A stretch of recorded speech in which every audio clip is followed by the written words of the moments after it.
Graham Plattner had, and you've heard this because at this point most people had a Nazi tattoo on his chest. Not just a Nazi tattoo, a Totenkopf. What is a Totenkopf? It is a Nazi skull and crossbones that was the symbol of the SS that ran the concentration camps. That's my kind of man. One of the most recent comments that he put on Reddit that just came out was, quote, "You don't have much experience with Latin American hookers, do you?" That's my kind of man. He talks about how women who are raped, it's their fault. That's my kind of man. He attacks African Americans. He says they're cheap and they don't tip. That's my kind of man.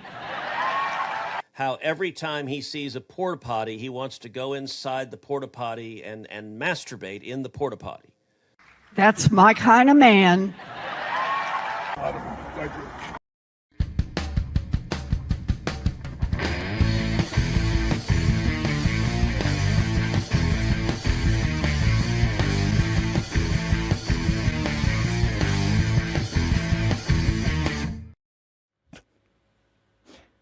That's my kind of man.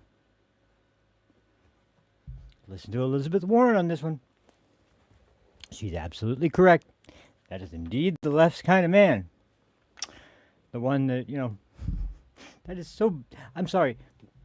There wasn't enough context that Ted Cruz was providing in that specific clip, although I will admit there's not much context that could really make it work.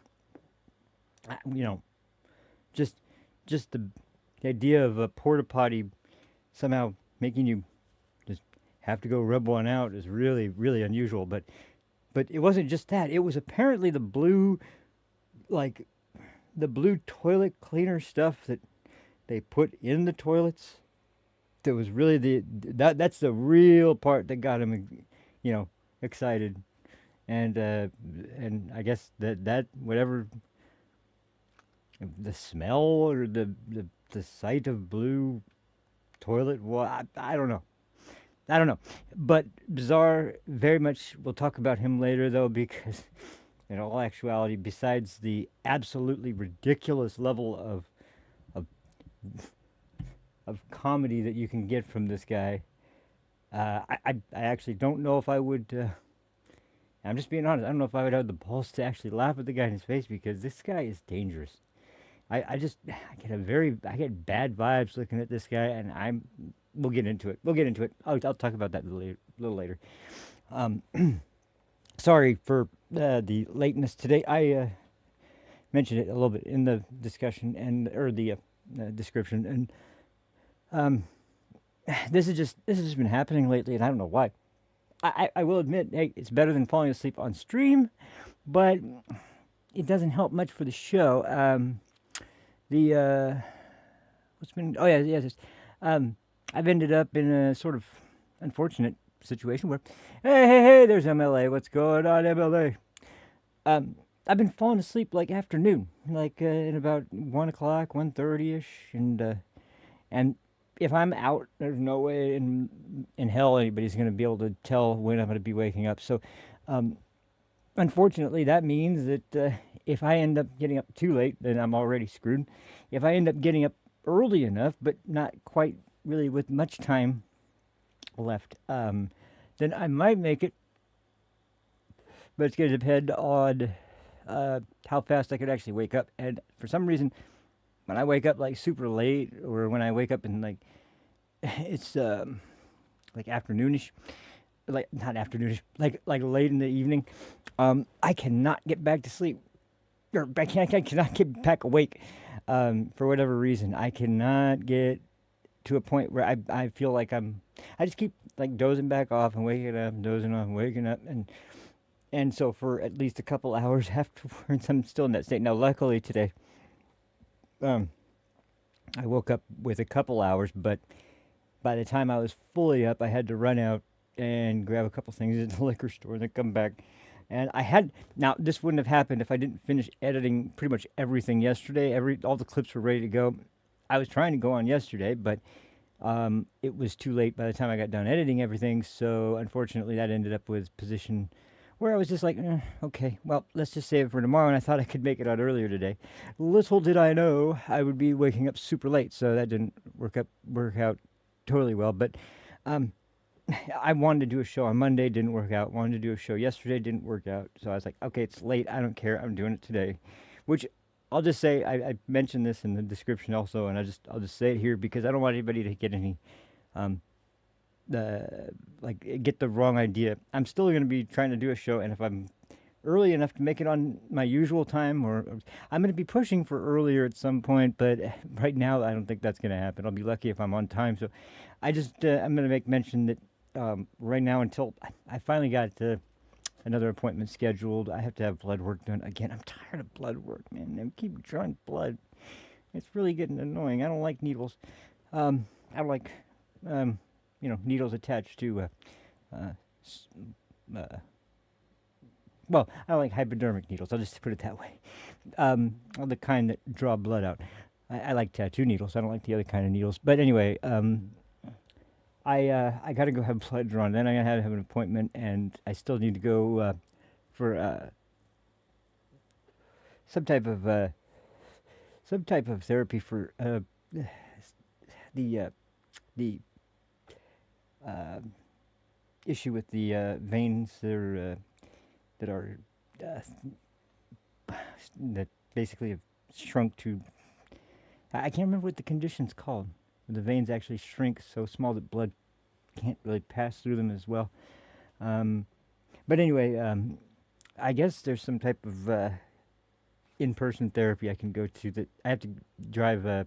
It's about 45 minutes away, which sucks. But I'm supposed to be having that done, or at least go in to have a session or something like that in the near future. But my my doctor that diagnosed me, which is not, it's a complicated situation. Anyway, the point is, I'm supposed to be having some work done in that department, and hopefully, when that actually all is done, maybe things will start to be a little bit more, a little less freaking intense for my sleep schedule, and I won't have such drastic periods of intense switching between exhausted and dozing off. And because I mean, this is so unusual for me. I've always had problems when I was younger going to sleep, and then as I get older now, I'm damn near what is it, narcolepsy, where you like just pass out of nowhere and just fall asleep no matter what you're doing. Like, I'm not quite there yet, but who knows? I might end up there by the time it's done. I hope not. But I'm just screwing around. Either way, I just want to let you guys know that I'm going to be trying to make it on as early. But if I'm not, and the episodes are showing up late, I'm still going to just try to do them. If it's been such a long time in between episodes, I don't want to do it this way, but it's the only way to actually even get shows up. So I'll be doing it that way. Hopefully nobody has too big of a problem. But anyway, so with that said, let's get down to business, because I'm going to have to hurry because I'm on so late. So anyway, we'll start with the news that everybody was freaking talking about for a while, which to me, I don't even really want to talk about the actual event so much as the people surrounding it, because this was so revealing for so many reasons, but not necessarily. I mean, there was a little bit on the part of him, but Massie's loss in the primary. First of all, I got to say, what a fucking baby. I mean, my God. And this is one thing I noticed, too, with everybody that's been bitching and moaning from their House races, their Senate races. This just goes to show further what I'm talking about when it comes to the legislative branch. They don't even pretend anymore like this is about the people of their state. They don't even pretend like there's any kind of service, quote unquote service, involved in what they do. They just want the fucking recognition. They want the fucking camera. They're probably attention whores in their own right for each case. I don't really see too many. There's like I was thinking about this the other day. There's like, you can count on maybe two hands the number of both senators and congressmen in the House and the Senate that are actually worth a damn, and That's not that many, considering there's, what is it, 500 something in the Senate, in the House, and 100 in the Senate. So, like a little over 600 people, and there's maybe 10 at most that I can think of at the most, and that's being generous, that actually are people that I would listen to and really really seriously give any kind of credit to, because most of them you can just kind of listen to what they have to say, and it's kind of obvious that they are not this has nothing to do with representing the people of their district. This just has to do with some fucking ego boost they're looking for. But what's interesting is, beyond Thomas Massie's little innuendos and jabs about it, of course, what else? Israel money, of course. That's what it was. It was Israel money that took him out, of course. And it wouldn't be the president who he, basically did everything but openly pick a fight with, and and it's amazing after all the little innuendos. And I heard this interesting interaction between Michael Knowles and what's his name?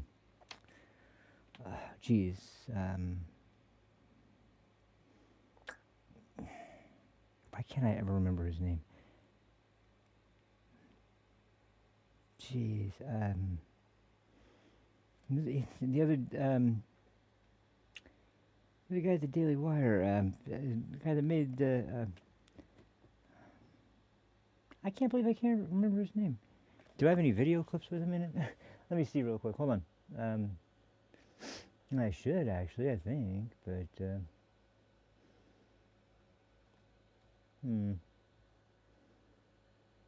I can remember Andrew Clavin. It's not him, obviously. He didn't make the movies. Jeez, why am I drawing a blank? This has been happening more and more often, too. I'm starting to get a little nervous about this. Because, man, I can't remember names of anybody anymore. It's driving me crazy.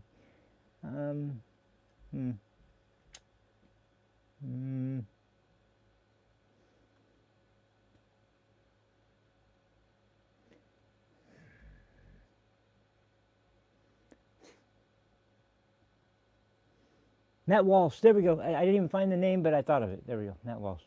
Okay, so now back to what I was saying. Is Michael Knowles and Matt Walsh had to sit down in front of a crowd. I don't know what the event was, but they were doing a big event where they were talking to an auditorium, and they were doing their usual Q&A. And somebody came up in the line, and it was obviously somebody who was coming from the left and was asking, of course, about the Epstein. And this kid was obviously using the same old talking points, but it was interesting in this conversation because he clearly had heard all the talking points from the left, but he hadn't heard any of the talking points from before this presidency, meaning he didn't know about the arrests being more than one. He didn't know that there was implications of, right from the get-go of Clinton, of that, for me, when I first heard of it, the first one I heard of that was really seriously implicated was Prince Andrew, who, of course, is the only one who's really suffered serious consequence, other than both Epstein himself and, honestly, in my opinion, there's no way. I can't help it. There's something that really stinks about the Virginia Dufresne death that just came just a couple months. When was it? Like a month before this shit started really going into hyperdrive, where it was really being discussed in the media again, and everybody was all obsessing over it. It was just like a month, wasn't it? It wasn't that far behind. So I'm sorry, something really stinks about that. Something really stinks about Virginia Dufresne, the number one whistleblower out of all the victims, the only one that was constantly talking about, constantly in the spotlight, was willing to stand up for the rest of the victims who were sex trafficked and coerced into getting into this whole scheme of minors engaging in sexual actions with very powerful rich people and leaders around the world. But yeah, she is the one of the people who, by the way, also exonerated Trump in this whole thing, and that's another reason why I think this really stinks, because she had been on record saying she had never seen Donald Trump ever involved in anything illegal. And one other thing she had said before was that you spent if you spent any time with Jeffrey Epstein, you would have some suspicion of things. It was something to the effect of you couldn't be around Epstein for any significant amount of time and not come to the conclusion that something was off here. And that was what she just mentioned it that way. I don't know. I don't know what the particulars of this of the opinion were, but it was essentially that there was enough obvious red flags here to get, which is, it makes sense when you hear, once again, when Donald Trump threw him out of Mar-a-Lago, he didn't just do that because of some little reason, and he didn't do it out of like, I'm sorry, man, but I just can't. No, he told him to get the fuck out, and then worked. And this was another thing that was talked about. People have called him an FBI informant because he volunteered. Now, maybe he was an informant, maybe he wasn't, I don't know.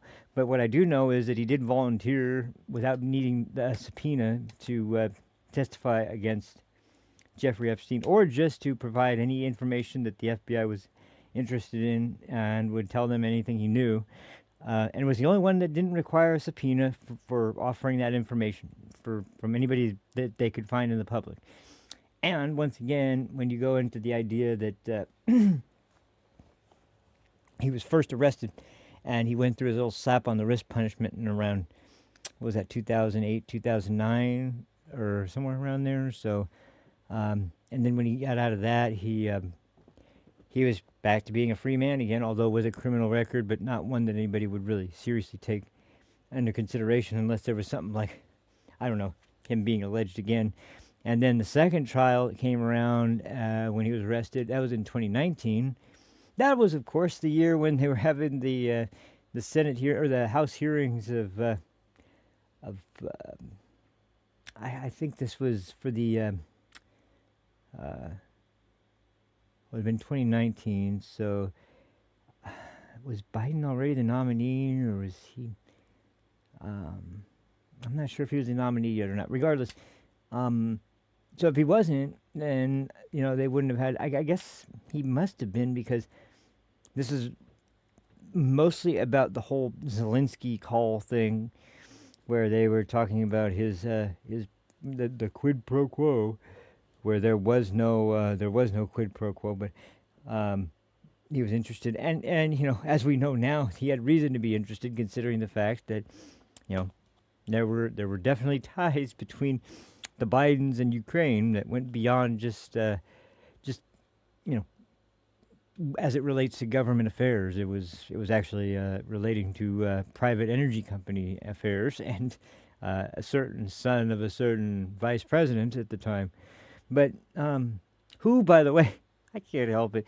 This is how, when you see things come full circle, like all of a sudden it's like, what the hell's going on here? And you see Candace Owens having Hunter Biden on her freaking show.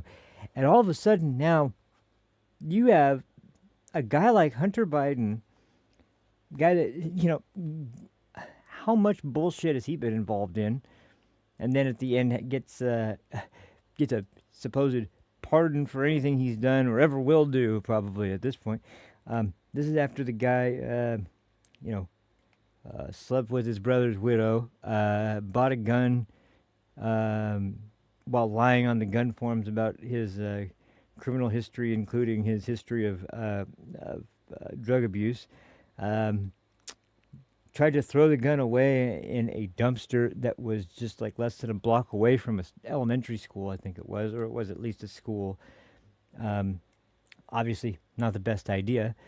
Supposedly, his girlfriend, which I think was, of course, his brother's widow, of course, at the time, apparently went to the site or was following him around or whatever and found the gun in the dumpster and grabbed it. I don't know all the details. I don't really, whatever. The point is, this is what this guy was doing. And let's not forget his favorite pastime of buying hookers and recording the sexy time he would have. So, not exactly the most upstanding citizen, and yet, and definitely not the most upstanding first son. I would guess. I guess you would say in the history of the country. And there is still the mystery of the cocaine at the White House. Now, I personally still think it was Joe's, but I don't think it's out of the realm of possibility for it to be Hunter that got the cocaine for Joe. I don't know. That's just my theory. I'm not saying I know anything. I'm just saying that's my best guess, because I don't think Hunter is. I think he needs cheaper stuff. I think he would be more interested in crack cocaine or crystal or something like that. Cocaine is a rich man's drug, and Hunter Biden, while he might pretend to be a rich man, is not. Well, unless Daddy's involved, he's not a rich man. So, and now Joe, you can bet your ass Joe was just doing lines off of hookers. No. That's unfair. He was doing lines off of models because he's the big guy, so he's got to be having the big guy parties. You get the hot ladies in there, you bust out the 8-ball, cut the line out, you start snorting away. This is really inappropriate. Sorry. I'm in a weird mood, and this is just, you know what? I think you'll catch on to this after a while. I'm really freaking frustrated because of the people. Everyone is so cynical. I guess I'm starting to get cynical too, because, well, we'll get there. Just follow with me on this journey. We're almost to the point. So once again, we were talking about. This is all a sidetrack from talking about Jeffrey Epstein, Virginia Dufresne, and the whole Epstein information and how it relates to Thomas Massie, because regardless, there's his voting record, which people have talked about. Well, he voted with the president like 90% of the time. Okay, 15% to 10% out of step with the party. And don't forget, the Democrats, as I've said before, they have their maneuver of a Democrat phalanx whenever there is a vote that is particularly of substance. They demand unification. Like it's not optional. You're doing it or you're out. Like they'll bury you if you don't do it. And I'm not even kidding. That is the way they handle this. It's not at all like it's just some fun and games situation. That's what they do. And so, for Thomas Massie to say that he votes against the president sometimes, that's fine. But we're talking about the signature legislation. So, did any Democrats, were any Democrats against, any of Biden's key legislation? No, not one of them.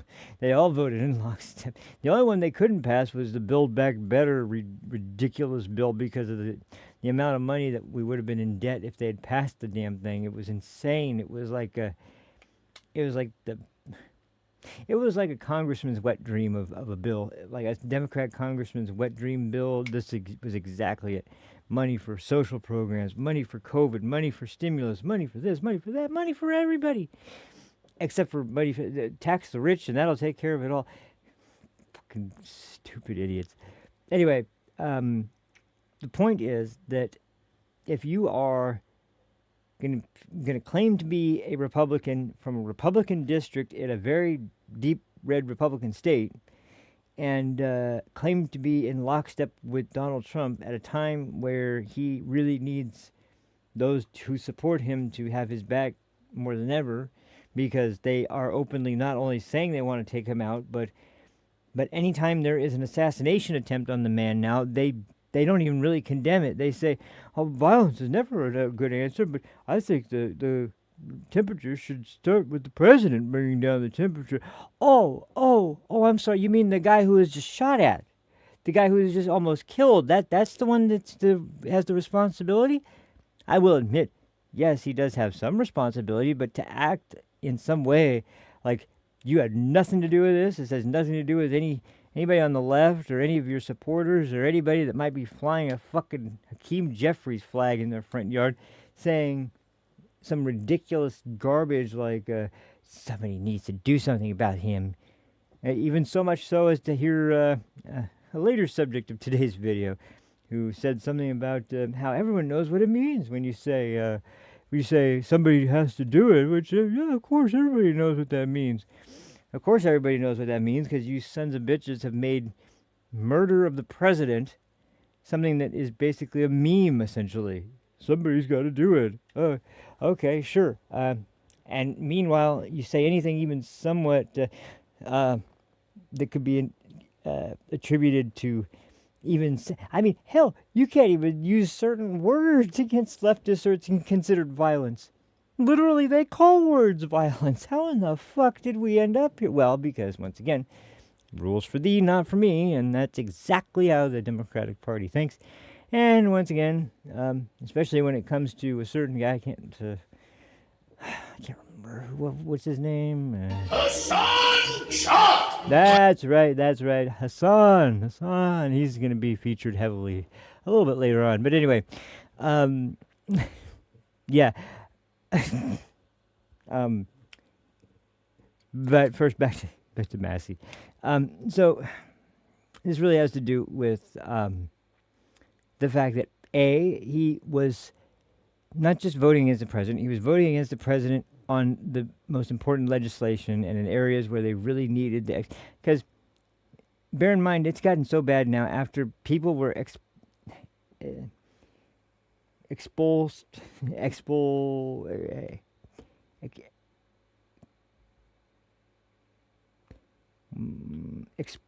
want to say expulsion, but that's the act. There was an expulsion. No, there was expulsion of several conservative members of the House, and there was like expulsion of one Democrat. And but I mean, with all the hubbub around, oh, this guy did this guy did that, and it's like, you know, the Democrats constantly and totally always obsessing nonstop, like even in their dreams, I'm sure at night, about how we need to be in the majority. We need Speaker Jeffries. Like, oh, oh God, every time I say that, I get that shiver up my spine. Like, oh, geez, please don't let us see that day. If we ever have the day where we see Speaker Jeffries, my God, just the name itself is terrifying. I'm serious too. It's terrifying. The guy is such a fucking loser. And not just that, he is honestly, as I've said before, you can tell he is where he's at because he is a mouthpiece for Democrat leadership. That's why he's there. It has nothing to do with anything to do with him. It has to do with his ability to say what they want him to say reliably and every time.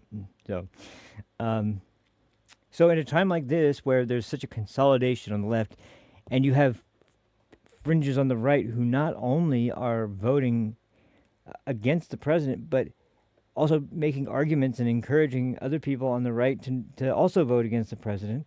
And it's out of extreme, you know, his strong principles of, like, you know, not spending any more money when we're in debt, which I would get if we weren't talking about things like, I don't know, border protection, like getting all the illegals out of our country and making sure that helps to, you know, bring the... Well, why do you think that the spending levels keep going up? It's two reasons, mostly, because Democrats keep demanding more and more and more. Schools are failing. We threw all our money at it. Just give us some more money and we'll throw that at it, and I'm sure that'll work. And then there's, of course, immigration. These people are all here for asylum. They're all escaping persecution, so we demand more money or you're racist. So there's that. I mean, like, think about how many things that the Democrats demand you go along with. Oh, and by the way, that's going to cost X amount of money. And none of these were ever spending items before, and yet now it's like, with the biggest spending, with the highest level of spending appropriation being on, what's it called? Basically, entitlements.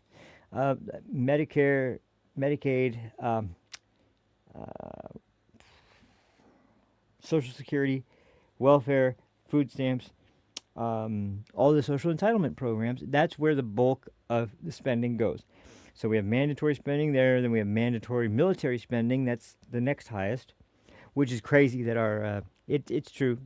I've heard leftists try to downplay this, and that's not the case. The number one spending item, taking up the majority of the budget, and this is non-discretionary, meaning there's no because once again, even if you suggest the idea of changing or reforming Social Security in any way, then you immediately are attacked as wanting to throw grandma off a cliff. So you can't discuss those things at all. Military, that was one that most people agree with, aside from extremely cynical and hardcore left-wingers who don't think we need to defend the country at all. It's perfectly safe as it. Yeah, I'm sure it will be as soon as we let in the terrorists that you open the door for. It'll be fine. Once again, though, there's that area. So when we have a president trying to get rid of one of the biggest drains on social welfare and entitlements programs, who, by the way, aren't supposed to be getting it, and Democrats will swear up and down they aren't, but there is a bit of a problem there when a huge number of the people illegally in the country are visa overstays, in which they did technically have a right to be in the country at one point, and they did have they do technically have some sort of temporary numbers to be able to access funds and things like that, because they're usually seasonal workers and things of that nature, where there is going to be a need for some types of services that you're going to need to prove citizenship or at least a visa status of. So they're given a number that they can use for that sort of situation. And of course, now there's a booming market for fraudulent cases and identity theft. So my family has someone that's going through a real serious version of that right now. Identity fraud for Social Security is no joke.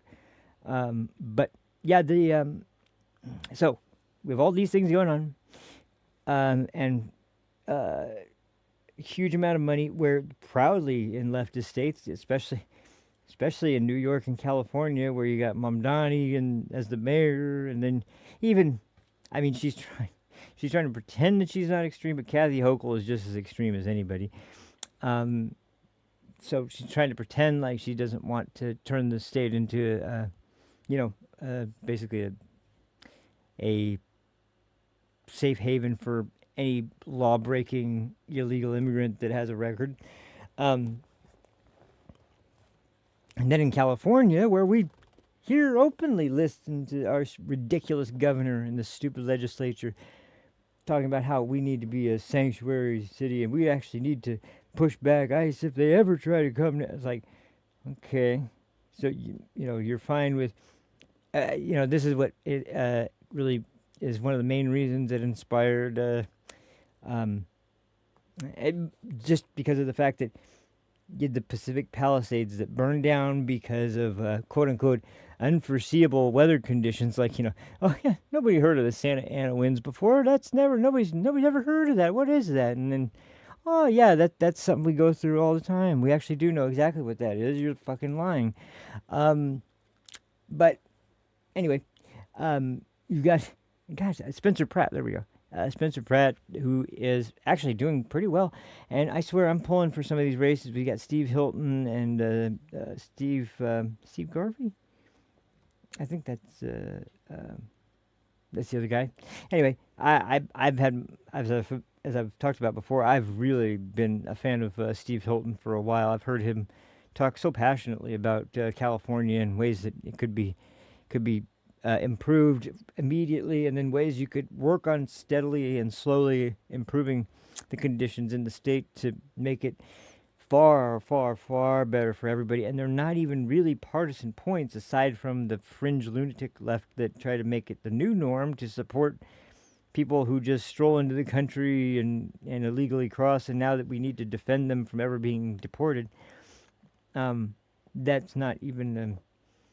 we'll put it this way: that's definitely not a traditional liberal position. It's a modern progressive left position. And if you are in any way against it, well, you're a racist. You're racist. Yeah, okay.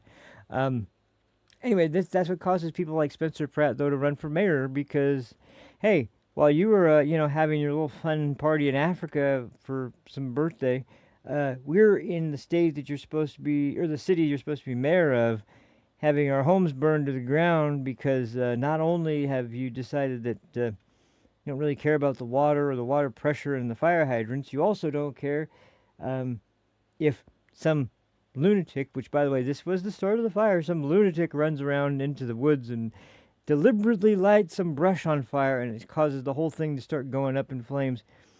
And yet you come back and like somebody asks you if you feel in any way responsible or ashamed for taking off just before this fire started, and won't even. He treats them like, a New Yorker treats a homeless guy asking for change. It's like, they don't exist, they don't exist, they don't exist. It's just a voice in my head. It's not real. It's not real. I don't know if that's how New Yorkers treat homeless people. I mean, wealthy New Yorkers. And unfortunately, wealthy New Yorkers would have a reason to try and close their ears and eyes at this point, because you got Zoran out there who has decided we're going to highlight the home of people with an extreme amount of money because they're evil by default. We're also going to suggest if you have a home or a property that is worth more than... I don't know how you would find any property at all whatsoever that was under 750 grand in New York City, of all places. Which, by the way, I think that may have swung back because there was a time where actually San Francisco managed to beat New York in terms of average price for a two-bedroom apartment. But I think that was just the average that they used, but it pretty much across the board by any metric for rent or housing. It was actually higher in San Francisco than New York City, which that was an accomplishment in and of itself, I guess.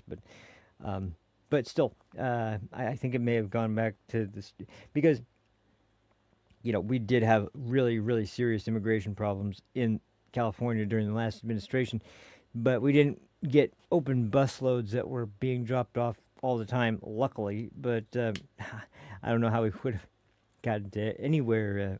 But anyway, going back to Steve Hilton and the situation, you get these guys out here because of the fact that these people have completely failed entirely at monetary and fiscal proper conditions for anyone in the state or anyone in the country.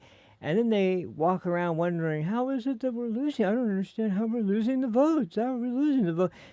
Gee, I don't know. Maybe it's because you prove with every single thing you do that you don't give a shit at all whatsoever about the people that live in the place that you supposedly are representing, or are the mayor or governor or, in any way representing at all, because you're not representing them. You're representing your wallet, your account, and your family's prosperity, which maybe that's a noble goal, not by duping the American taxpayer, though. It sure as hell isn't.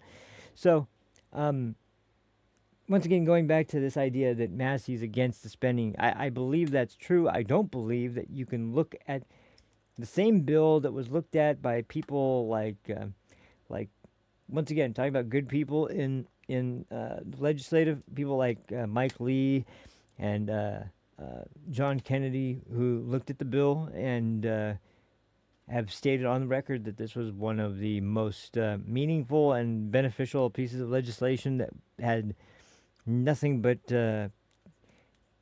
good points that Republicans have been asking for a very long time, all in one package. And that was the whole point of look at where we would be right now if they had taken the advice of the people that wanted to tiptoe towards it a little bit more carefully and split it up into two separate appropriations bills. It's like, you'd think we would have gotten the second one done, especially now after they've blocked the ICE funding. And now, as they were about to, this has just happened the other day, and this was, I'm not surprised, and yes, I'm disappointed, but I'm more disgusted, because this is kind of the ultimate sign of the fact that it was never about the people of your state. It was never about the people that you claim to represent. It sure as hell wasn't about the Republican Party or any party at all. It was about you. It was about your greed. It was about your narcissism. And we're seeing that at the end of your term, when you no longer have any reason to pretend anymore. You've been here for long enough, And now you can just let loose and tell everybody what you really think of them. So I'm glad that people like Tom Tillis are finally coming clean and showing the people that, yeah, I never really gave a fuck about any of you. I just wanted this position because it was lucrative for me and it ensured my security and my family. And so, yeah, fuck all of you. I got what I wanted. Like, that's basically what people like that are doing because as they were trying to meet with the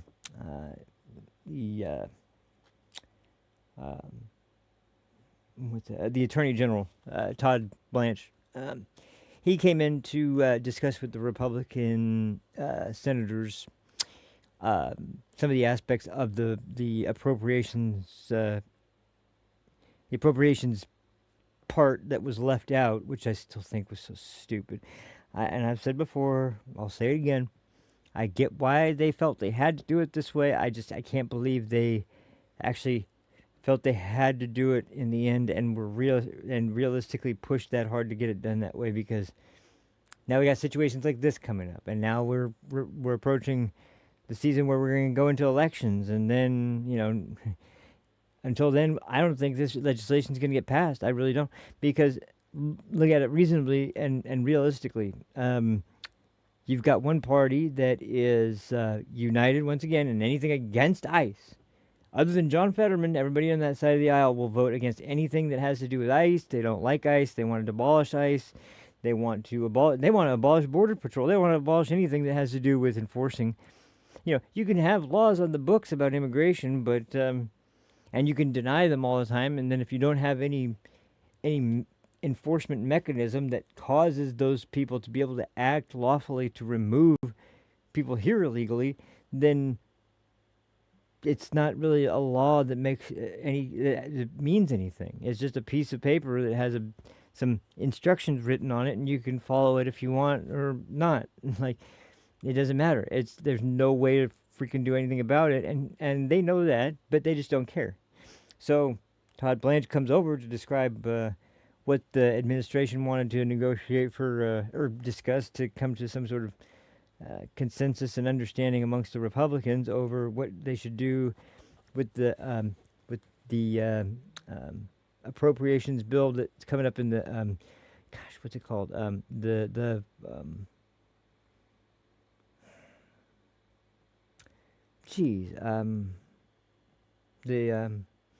Reconciliation. There we go. The reconciliation legislation that they had to pass through because the Democrats completely said, nope, we'll fund Homeland Security, but not anything involving ICE or border enforcement, because they're a bunch of whiny little bitch cowards that don't care if we're overrun by illegals, and who can look at.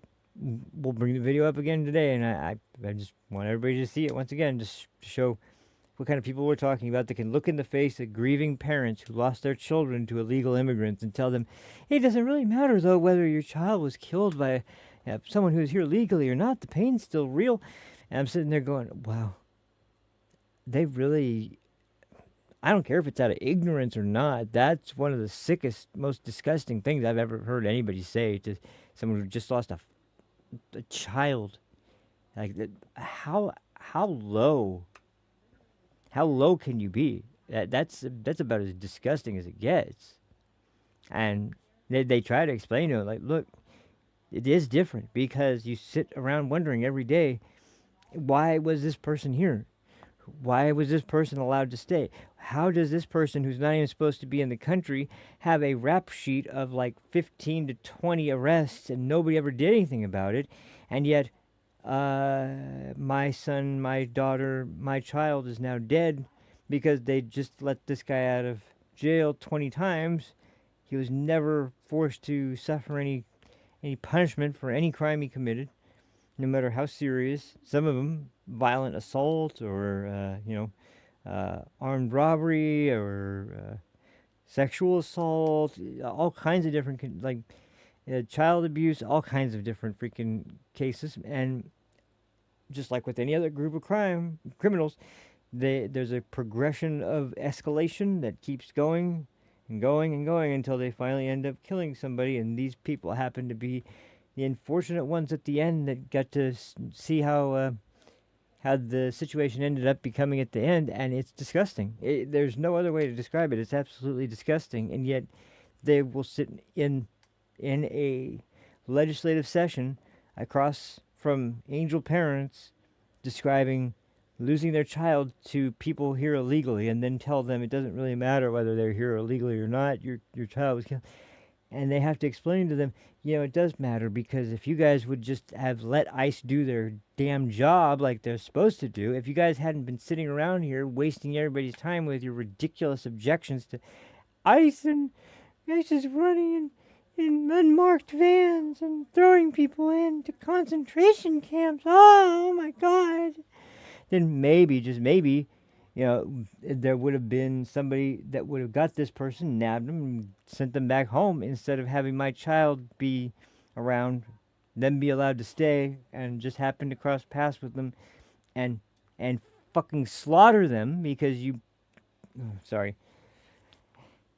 It's infuriating, and so once again, this is how deep the left is going. And when you say things like "I voted with the president all this time," yeah, but when it counted, you wanted to prattle on about the economy again, like getting rid of the illegals and putting the border wall up. All those things were meant, by the way, to increase the productivity and the economic condition of the United States. That's the whole freaking point.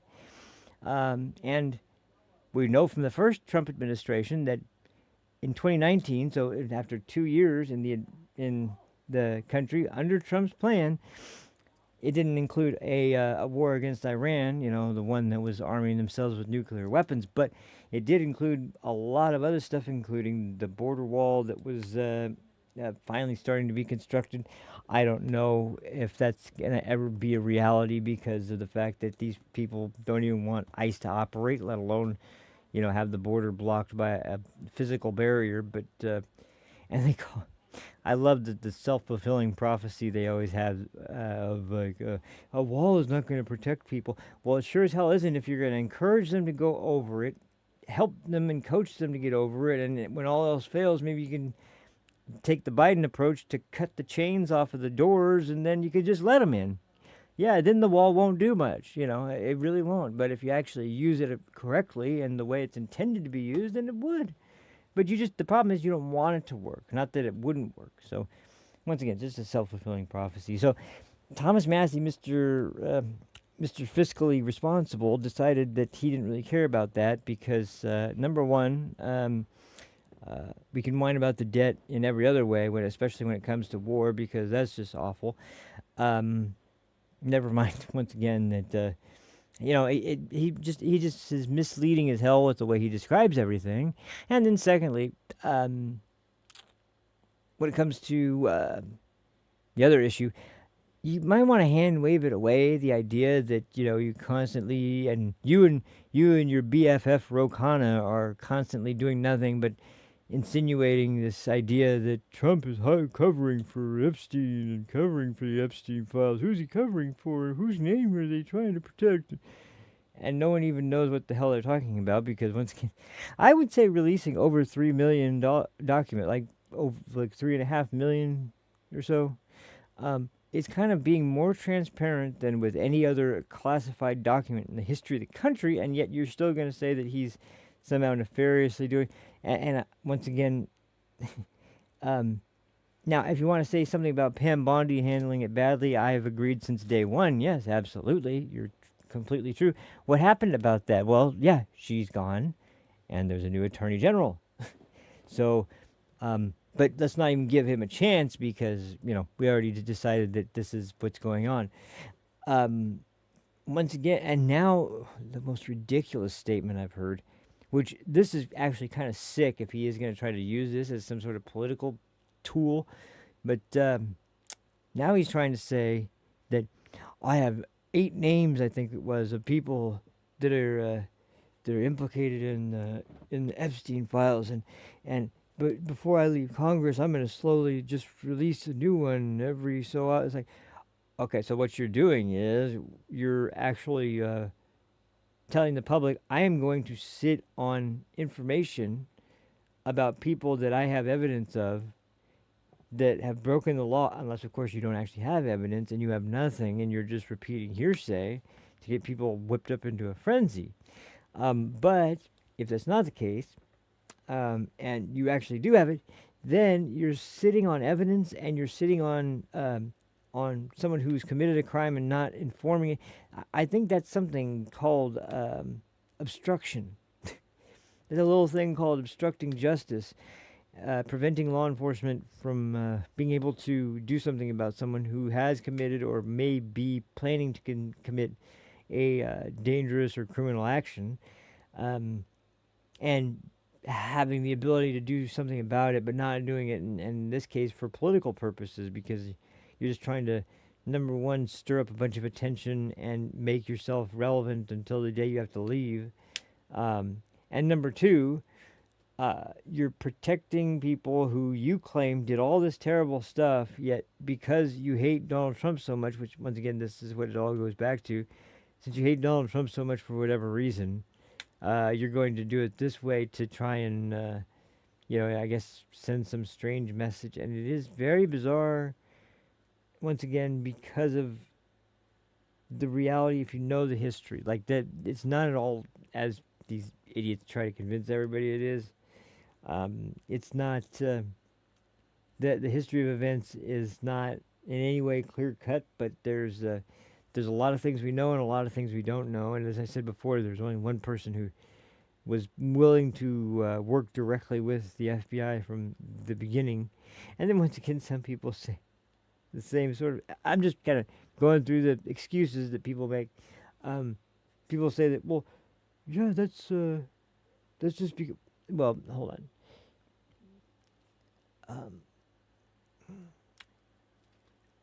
When you're going to the length of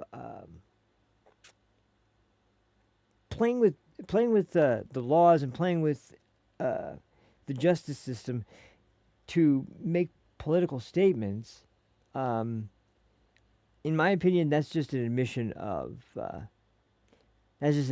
to you yourself that you don't care about the justice. You care about the political downstream consequences from the punitive consequences under law that are required for someone who commits a crime.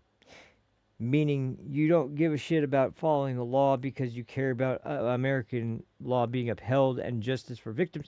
You care about it because it's going to work against a political individual who you find to be, and probably blame at this point, for removing you because he just kept reminding people about all the funding that was going to his opponent. I can't remember his name right now. I'm so, honestly, I'm not even going to be concerned about it for the moment. We'll talk about it at some point, but for now, the point is that he's pissed off that he lost, and he's going to make sure he shows everybody how pissed off he is that he lost by just constantly dragging anyone's name through the mud that he deems is necessary. So, I don't know. It just stinks. The whole thing stinks. On top of being absolutely and totally easy to prove that, yeah, hello, this guy is not, doing what. Never mind, even as a citizen, but as a so-called representative for the state of Kentucky and a district there, I would think that you would want to remove people that, and even if you say that, well, my constituents are from rural Kentucky, they're like, maybe they are. They could have been people who came from a different state that wasn't, that was not,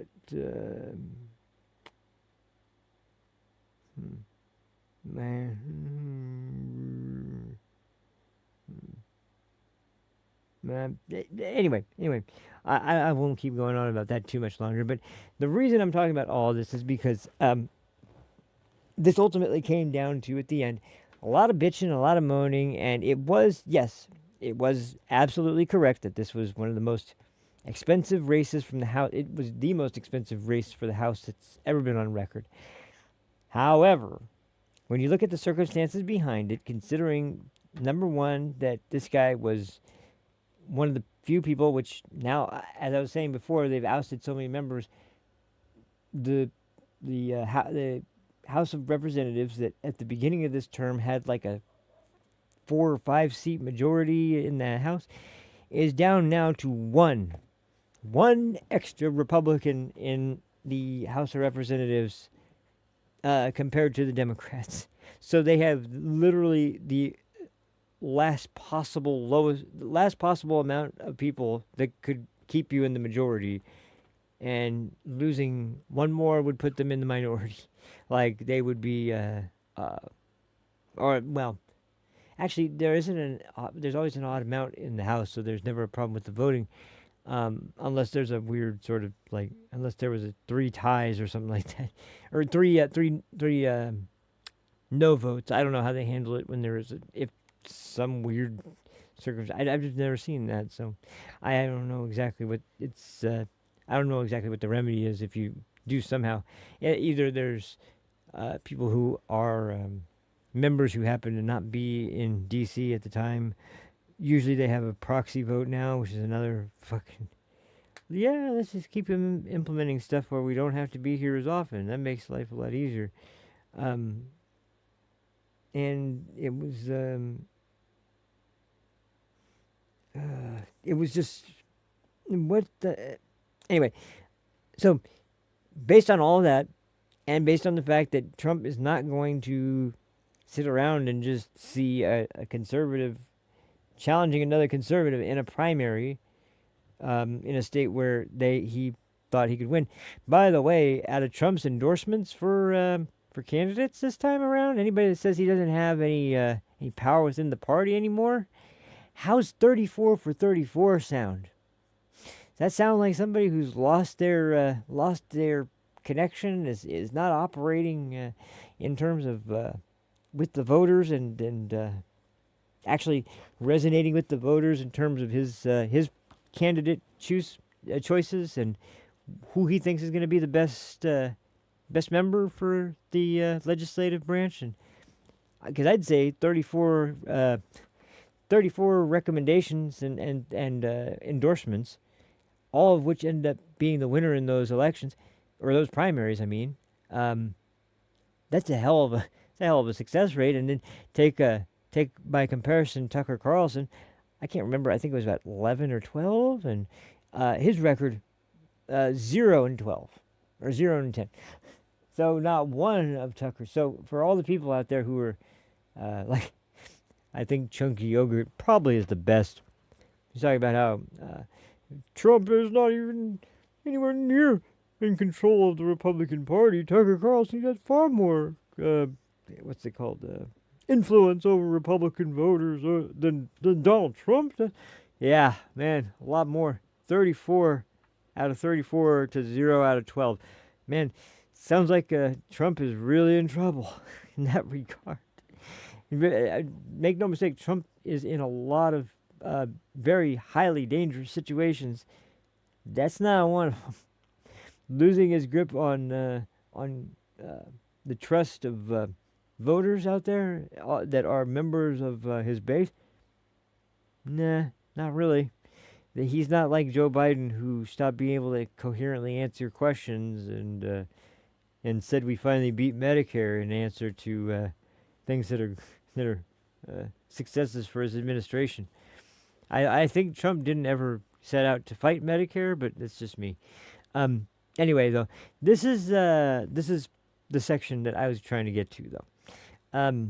It's there's so much cope going on, and it's as predictable as you possibly would imagine. But the cope is really, really, really strong with the Massie supporters and the Massie backers and people who are running around making these grand ideas of how the sky's basically saying the equivalent of the sky's the limit for guys like Thomas Massie. It's like, yeah, it looks like, well, now it pretty much is, because where is the I don't know. There's you're kind of having to work yourself back up again. And he, of course, tried to take his victory speech to both bash his opponent, low key, bash Israel very obviously, and then hint at a 2028 run for president where I'm sorry if you couldn't even beat Trump in a nationwide or in a statewide, district-wide primary against another Republican.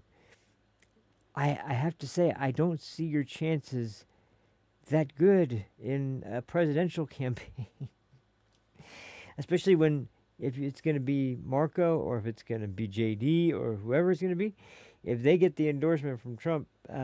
Sorry, no, I just don't see it, and I don't see you getting the endorsement from Trump. So, it's really crazy. I'm sure there's actually some other cards I didn't know about. Well, yeah, there's one. But either way, it.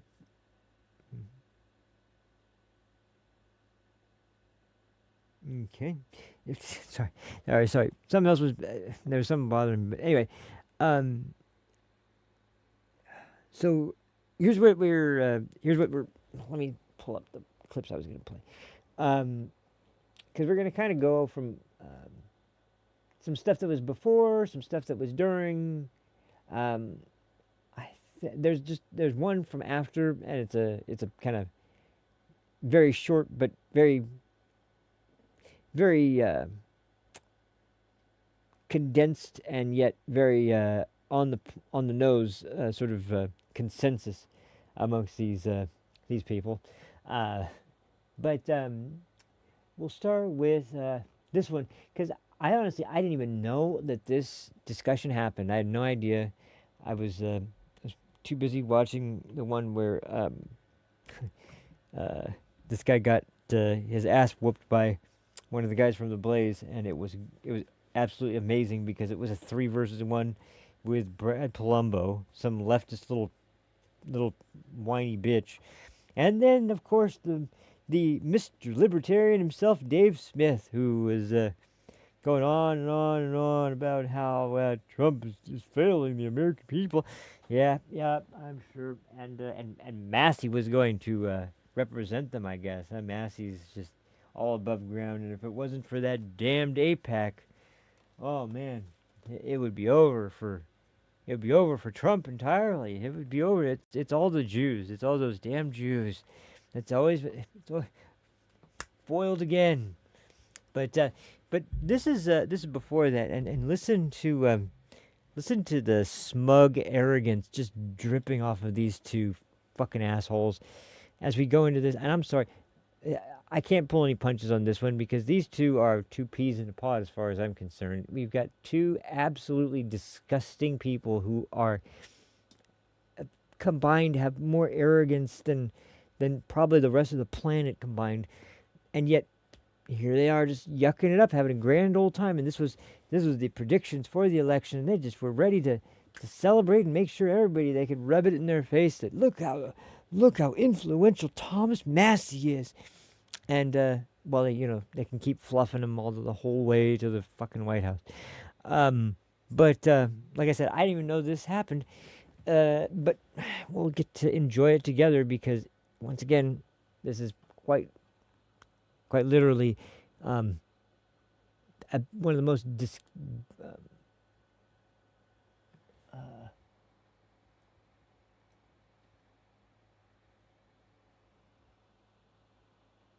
oh yeah, I forgot she came out. Mr. Karate came out in Fatal Fury, so I played some of his trials today, and oh man, you can tell it's Robert. I guess it's definitely easy to tell it's Robert Garcia because man, he's I do like him. I will say this too, just real quick. So far, there's been very few characters in the game that have come out that I really liked after they were released for DLC. This one I like. I definitely like him, especially with the freaking rapid kick move, where it's just like the flurry of kicks going like a freaking cannon. Oh my god! And then you follow it up with an uppercut. And in this game, since you can cancel pretty much any kind of jumping anti-air reversal, you can even cancel his uppercut. But he has this interesting cancel mechanic where it also causes him to kind of do this really fast dash forward. It almost looks like a Kuma. And then once you get to the end, you can it's still a cancel, so you can pull out another uppercut or a fireball or a super even. You can do anything you want.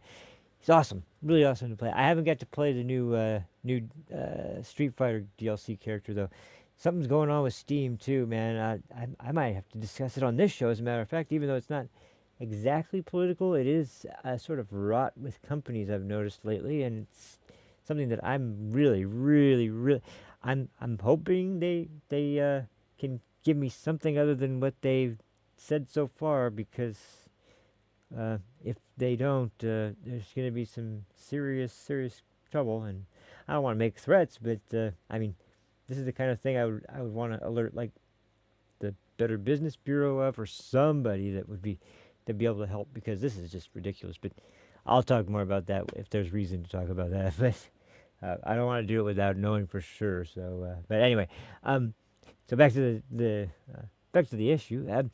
This is well, I don't even want to say who. I'll just let you see, because as soon as you see who I'm talking about, you'll know exactly what it is that makes me say what I did about these two guys. And so, without further ado, let's go ahead and jump in as soon as I find the damn thing. Here it is. Okay, all right, here they are. I hope you enjoy, because I won't.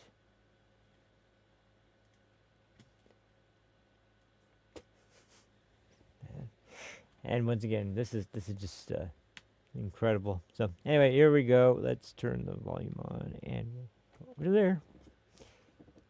Take it away, Dave. So Michael Knowles over at the Daily Wire, who I don't dislike Michael Knowles, but his take on this was, he goes, man, if Thomas Massie loses, this just shows the iron grip that Donald Trump has on the Republican Party. Oh, brother. And you're like, dude. What? I mean, I think it shows the iron grip that the Israel lobby has. Oh, that would be a slightly more accurate take. But then I also look at these two. Well, let's discuss the Israel lobby and how they're the ones that control the government. This is fucking pathetic. I'm sorry, but this is just so fucking stupid. You've got Dave Smith and his stupid, retarded, libertarian fucking perspective, and then you've got Catboy Fuentes over here, who's just yucking it up, loving the joke. Oh man, yep. The Israel lobby, they control everything, of course. Like, who thinks otherwise? They just give so much. Not like Qatar, not like China. Jeez. Come on, dude. Sorry for the head bounce, but my lord, I can't even. I'm getting dizzy listening to this. Anyway, listen. Let's hear the nonsense some more. And like I said, the smug fucking tone and the condescending way they say this shit, it's amazing. It's amazing. And they wonder why people are divided on that. Like, maybe it's you. Maybe it's you and your shit takes on this. Like, maybe it has something to do with you. Maybe annoying, arrogant assholes like you might be responsible for more than Israel in the United States. Maybe that has something to do with it. I don't know. go, and I'll be interested, because I think Thomas Massie's going to win. I think it's close, but I think he's going to pull this off. I wonder what Michael Knowles' reaction to that will be. So if it proves that Trump has an iron grip when Massie falls out, what about when Thomas Massie wins and survives $20 million being pumped into his district? What would that suggest? I don't know, and I guess we never will, because he fucking lost, didn't he? But now all we hear is, because of Israel, because Israel knows Israel. I swear, it's really sick. It's really sick, and I've never been one to try and go and like say how dare you or anything like that. And I never would say something that stupid, but it is pretty gross when you are this arrogant, this smug, and you put on this kind of level of condescension, talking about somebody supposedly you've never had a problem with, and yet he says something about how something we all are kind of interested to find out how much, how much sway does Donald Trump still have with his party? How much does he still have with the Republicans? And instead of being able to admit that, you want to say, no, it's really the Jews and AIPAC money. That's the real. It's not Trump. Who cares about him? It's those damn Jews that did it again. That's what it is. It's just the cope is so hard. It's really pathetic, and I wish I could be less harsh, but they deserve it because they're still running around with this same bullshit.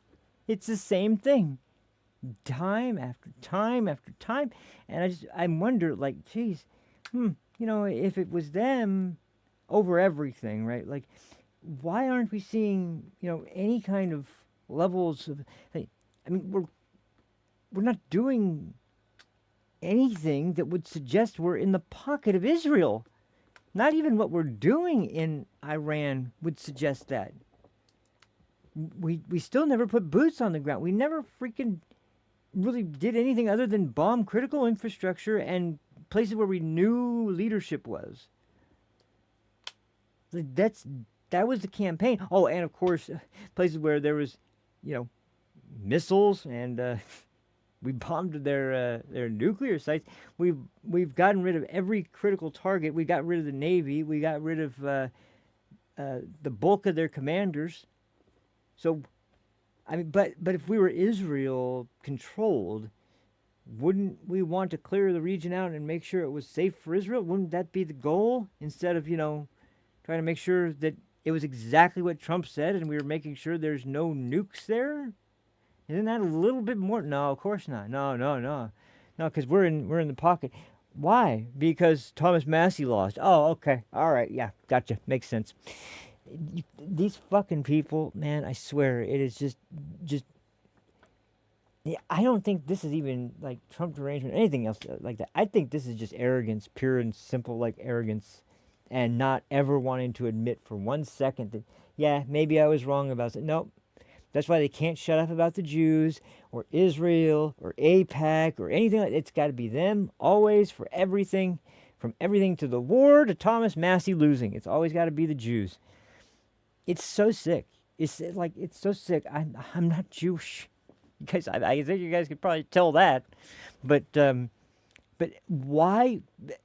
Well, like I said, you can't be wrong, and there's got to be a antagonist for every situation. It's got to be somebody's fault, and it's partly, of course, Donald Trump's fault, which is why you have people like this cocksucker and Tucker Carlson who constantly do nothing. And speaking of which, one more of these, because I just can't get enough of the torture listening to these whiny fucking bastards. Here's a short little compilation list of basically the usual suspects who you would expect going out and whining and bitching and moaning and complaining right after Thomas Massie lost. And once again, I talk about cope. Well, here it is. Here's the cope. All rolled into one. Trump and his political allies, as well as pro-Israel groups, made ousting Massie a major priority, with over $32 million spent. So obscene. It's so obscene, the numbers we're spending on these races. I mean, this is crazy. What are we doing? What are we doing? All these people celebrating today, I am going to make it my sole mission to take those words from tonight and shove them up their in the midterms. Congratulations. You have an empire of dirt. Congratulations. Trump still has influence with his Jewish money over the Republican primary in Kentucky.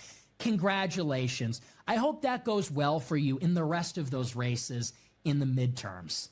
We beat the evil Thomas Massie with his jihadi backers. This is a blow against Islamic Jihad, whatever that is. Islamic Jihad, which along with Hamas is one of the big problems in the 4th District of Kentucky. Okay. sorry, but allow me to unload on this shit. First of all, first, Megan, I'm sorry, but I got to do it. And this is going to be a little harsher than usual, but I just have to ask the question. The obscene amounts of money, you talked about it, but I didn't hear this level of indignation when Kamala Harris and the Democratic Party were spending themselves into oblivion and are now hundreds of millions of dollars in debt. The Democrat Party and their elections and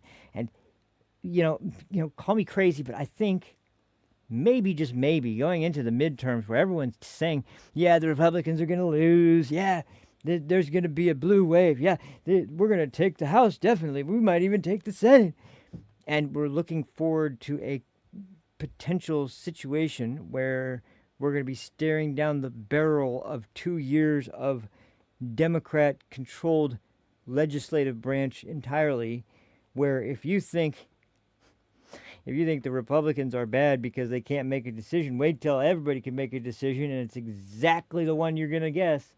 What do you think it's going to be? You think it's going to be impeachment? You think that's going to be it? I just have a feeling. I got a stinking suspicion.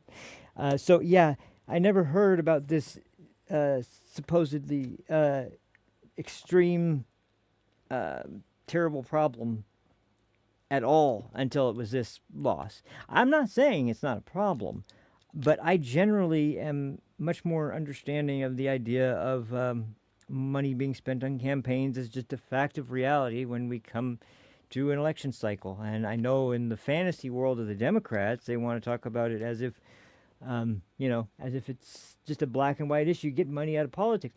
Well, here's the problem. Once again, when it comes to, I just boiled down, and of all people in the world, sorry, it must be that damn Jewish lobby again, but Ben Shapiro was the one to make the point. And he was talking to Chunky Yogurt, of all people, as well, when he talked about this point. There's this dream of the TYT host and audience of getting money out of politics, quote unquote. And it's like, okay, that's fine, but here's the question. When you say money and speech are two different things, okay, that may be true, but there's campaign ads, there's campaign slogans, and then you get people who have the money, and they might not have a ton of money, but they have something else, they have reach. And if a group like, say, Young Turks or MSNBC or CNN decides they want to support a candidate, this is how Ben put it, you think that they would prefer a company, especially like the Young Turks, who probably really has very, well, they all probably have very little, but let's just set that aside for a second and say they're not going to be able to spend much. So do you think they'd rather have those companies either A, when they have donors pouring in hundreds of millions, would they rather have those media companies either toss in another $1 million at maximum, or spend the whole damn election cycle just kissing their ass and fluffing them? Which one do you think they would prefer? Because that's kind of the problem. That's kind of the problem. Where do we have the issue of speech and finances? And it's okay if you're doing this, but not this, because you have to be able to pay for the ability to reach the larger audience, and that's the point. And so you find sympathetic people to your cause that believe in the same thing and have the megaphone, but don't have the ability to do it, or they'll do it, but because of the fact that they're using airtime to discuss this, they want some compensation for what they could be covering instead. These are the problems that arise when you start talking about this as if it's just so easy and obvious to come up with a conclusion to answer the question about this. Because I think it's kind of unfair to state that somebody wants to support a group but doesn't have the ability to speak very well. He wants to support them by giving money, and that's how he spends his money on advertising. And the advertising, that's all the money goes to. So you're bumping up against that problem 100% when you start talking about getting money out of politics, because, okay, then how do they campaign? How do they get the message out? We're not talking about the colonies when the country was first founded. We're talking about now in the age of the digital fucking town square, where there is the ability to reach anybody on earth with a political message instantaneously, and we have to find ways to adapt to that. Now, it's not perfect as hell. Definitely it's not perfect. There's a hell of a lot of ways that we could try to figure out better methods to convey a less extreme and less volatile election procedure of some kind. I don't know what that is, though, and hopefully people smarter than me could deliberate it. But they're going to have to be people that aren't going into it with bad faith already, and therein lies the problem, because when you have a Congress filled up with people exactly like Thomas Massie, who will float around the idea about Epstein and Epstein and Epstein and Epstein constantly, and then say, well, I voted, 85, 90% of the time with that guy who's in the Epstein files all over the place. Yeah, that guy I've been damning for, the last year or so, and constantly criticizing because I've been insinuating, and he can deny this bullshit all he wants. But him and Ro Khanna have been just running around anybody that will listen to them talking about Epstein nonstop. And then to sit around and act like, oh, I don't know why Trump's doing it. I don't know why he's so anti-me, but I don't know. When he's getting shot at, when he's having more assassination attempts than any other president that have been failed, but still are constantly going on. And just the other day, there was more gunfire outside the White House. I wonder why he's angry when someone insinuates he was part of a fucking international pedo ring. Jesus. Sorry. But man, it's so like... Do you think everybody's just stupid as hell, or are you just a condescending prick all the time, dude? Like, seriously. And the same thing goes to Dave Smith and to... and by the way, real funny there, Tucker. Real funny. What is it? What's Islamic Jihad? I don't know. I wonder what that is. Well, might I suggest... And I know you probably laugh your stupid ass off about that too. But watch the body cam footage from October 7th. You'll find out a good hard look right up close at what Islamic Jihad is. And you can tell me if that looks like something that looks like, it's something that you would want to prevent from coming to the United States. Because whether you want to talk about it or not, once again, people just act like we're coming up out of nowhere and there's no reason to discuss it. We just had a border that was open for 4 fucking years, Tucker, that you talked about all the time on your show. The one where you actually talked about things that people actually were interested in and enjoyed, and there was widespread support for your show. And now you sound like a fucking goddamn lunatic every time I listen to you, because now you're actually discussing what is Islamic Jihad, like it's this unusual thing and there's no reason to be afraid of it. And literally we've got places in Texas that are starting to be proposed for districts that will be entirely controlled under Sharia law, with Sharia courts, and there's all these immigrants from the Middle East that are coming over, and they're judges in Sharia courts. What could they be coming for? I mean, this shit's going on right now. And if you want to look at the prototype and the test case, you don't need to look any farther than Britain and what Tommy Robinson's been saying. But I know you don't want to talk about Tommy Robinson, do you? No. You know why? Because he realizes you're a stupid idiot. He's talked about you several times. And he sees the difference in the fact that this used to be a pretty grounded guy with some pretty solid and concrete foundational principles and beliefs, and now he's running around talking about his confusion with the anger towards countries, not companies. It would be interesting if there were a bunch of companies that were trying to promote. Well, there are companies trying to promote Intifada, and then you got the new mayor of New York who refused to condemn the what was it?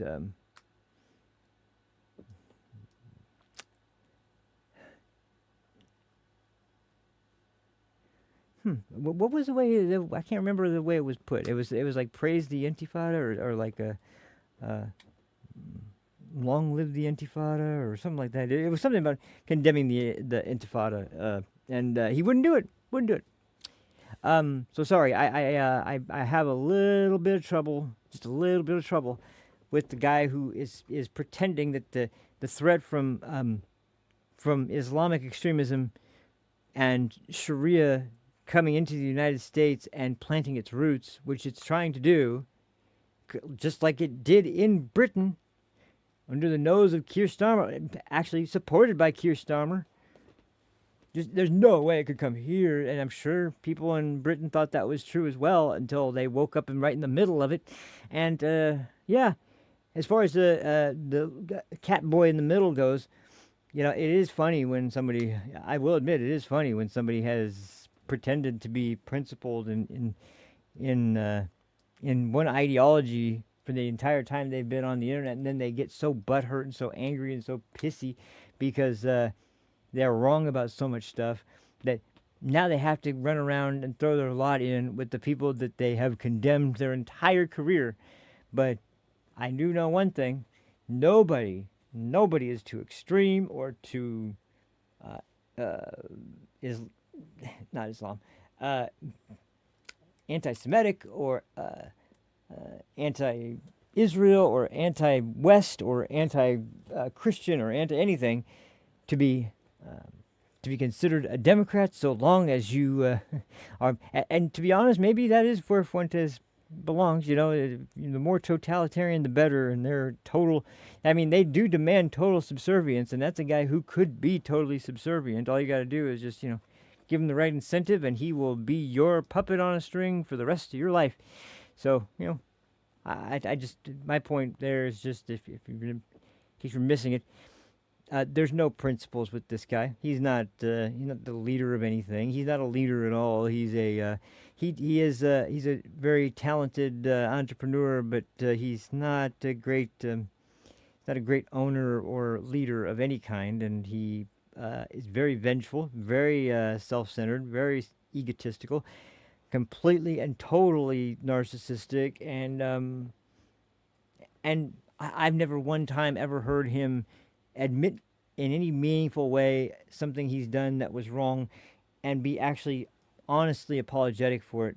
I've heard him do it in a way where he made excuse after excuse, and he kind of tried to pass the buck halfway through, so it's just like a half-assed apology and shit. But I've never actually heard him ever do anything that would admit that he fucked anything up or he was wrong about something or whatever. So in this one, it's just passing the buck once again, and it's more about his plan for petty revenge. And so just so you know, it's coming. And by the way, you think that's not like the position of a lot of leftist voters? You think it's all people that are just they're just naturally, with no other reason, just objecting to Donald Trump? Or you think it's just people that are totally ideologically aligned with people who think that children that are 8 or 9 years old should be put on given hormones and puberty blockers, and a couple of years they'll be ready for cross-sex surgeries and therapies? Like that's just natural, because obviously there's more than two genders, of course, obviously. According to James Tallarico, there's 6. I didn't know there was such a precise number, and I was kind of interested to know the exact number. But at the same time, once I hear it, I'm like, no, not anymore. If that's the answer, okay, I don't want to know anymore. I give up, because this is really depressing, and I kind of want to die. But anyway, so you see how things are going over there, and do I want to go into that next?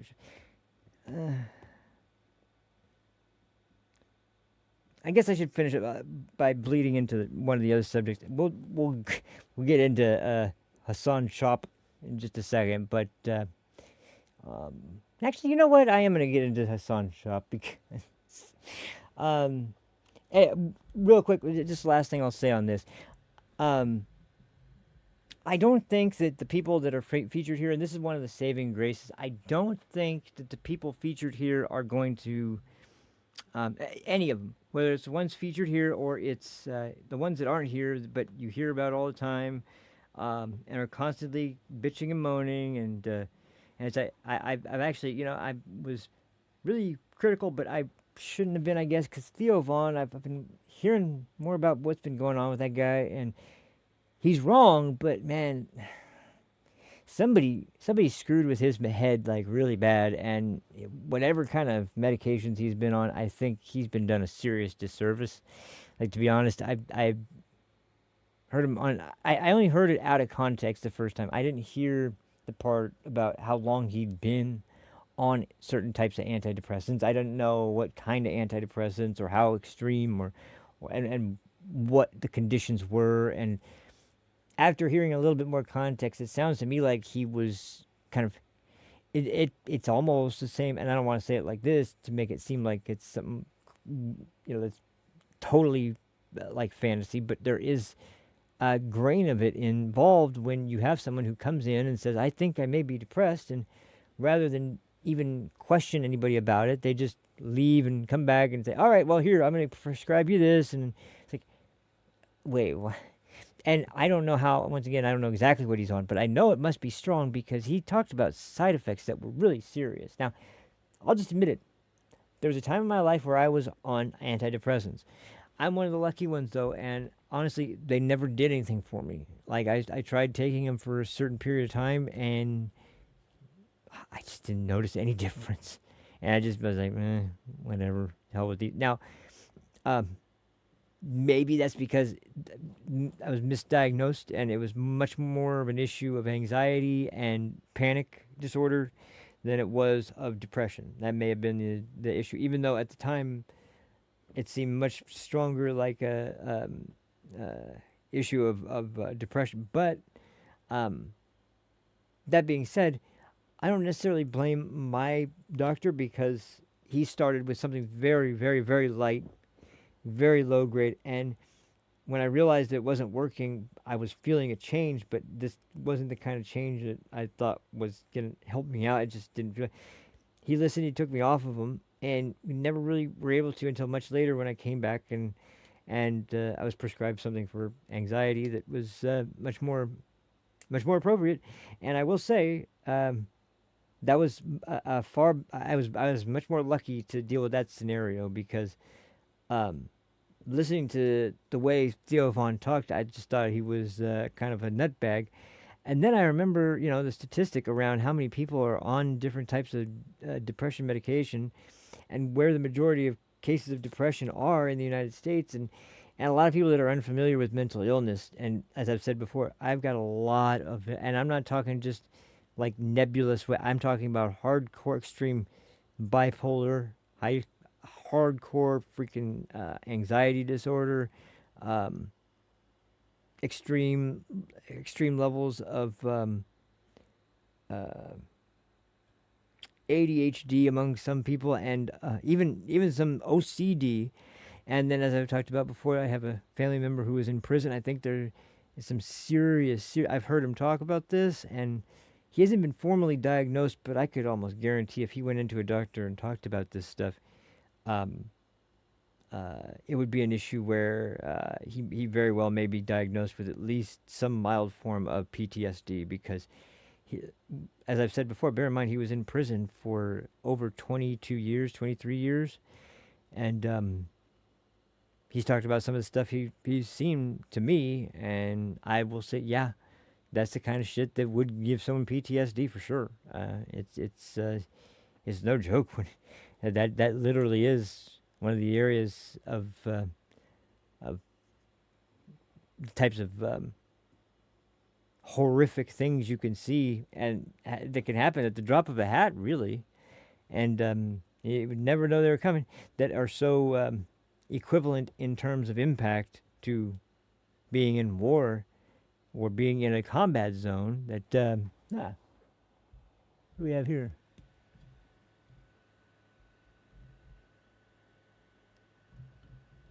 The Holy Freemason, Nazi Templar spirit investigation.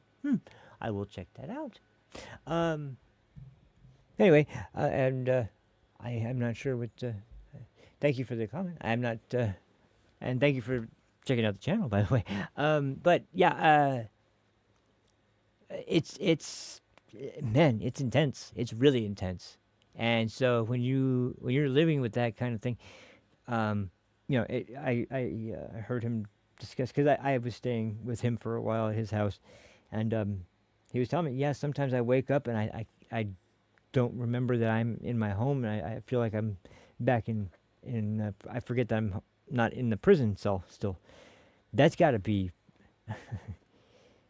I can't imagine. I can't imagine that. That's got to be. That would be incredibly frightening. There's only a handful of times I've ever come out of a dream or a state where I was asleep and I woke up and I thought I was somewhere else, or I didn't remember where I was, so everything didn't look familiar or something, and it took a little, like a minute or so to kind of remember, like, oh, that's right, I'm here, okay. That's only happened to me a couple times. Now, if it was waking up and thinking I was somewhere like a war zone or in a prison or something like that,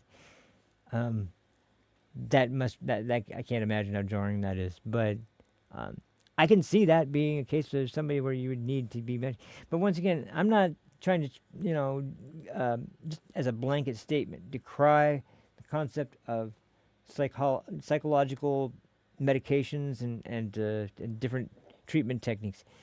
But at the same time, I am going to be dismissive when people immediately are claiming that they were they went in and talked about their issue and were prescribed some depression medication, and because this was quite a long time ago. This was man, over 20 years ago, probably. Yeah, definitely. Just yeah, because I was over. So, well, actually, we'll put it around maybe 18 to 19. Like, we'll put it somewhere between 15 to 20 years. Somewhere between, not 20 years, but more than 15 years.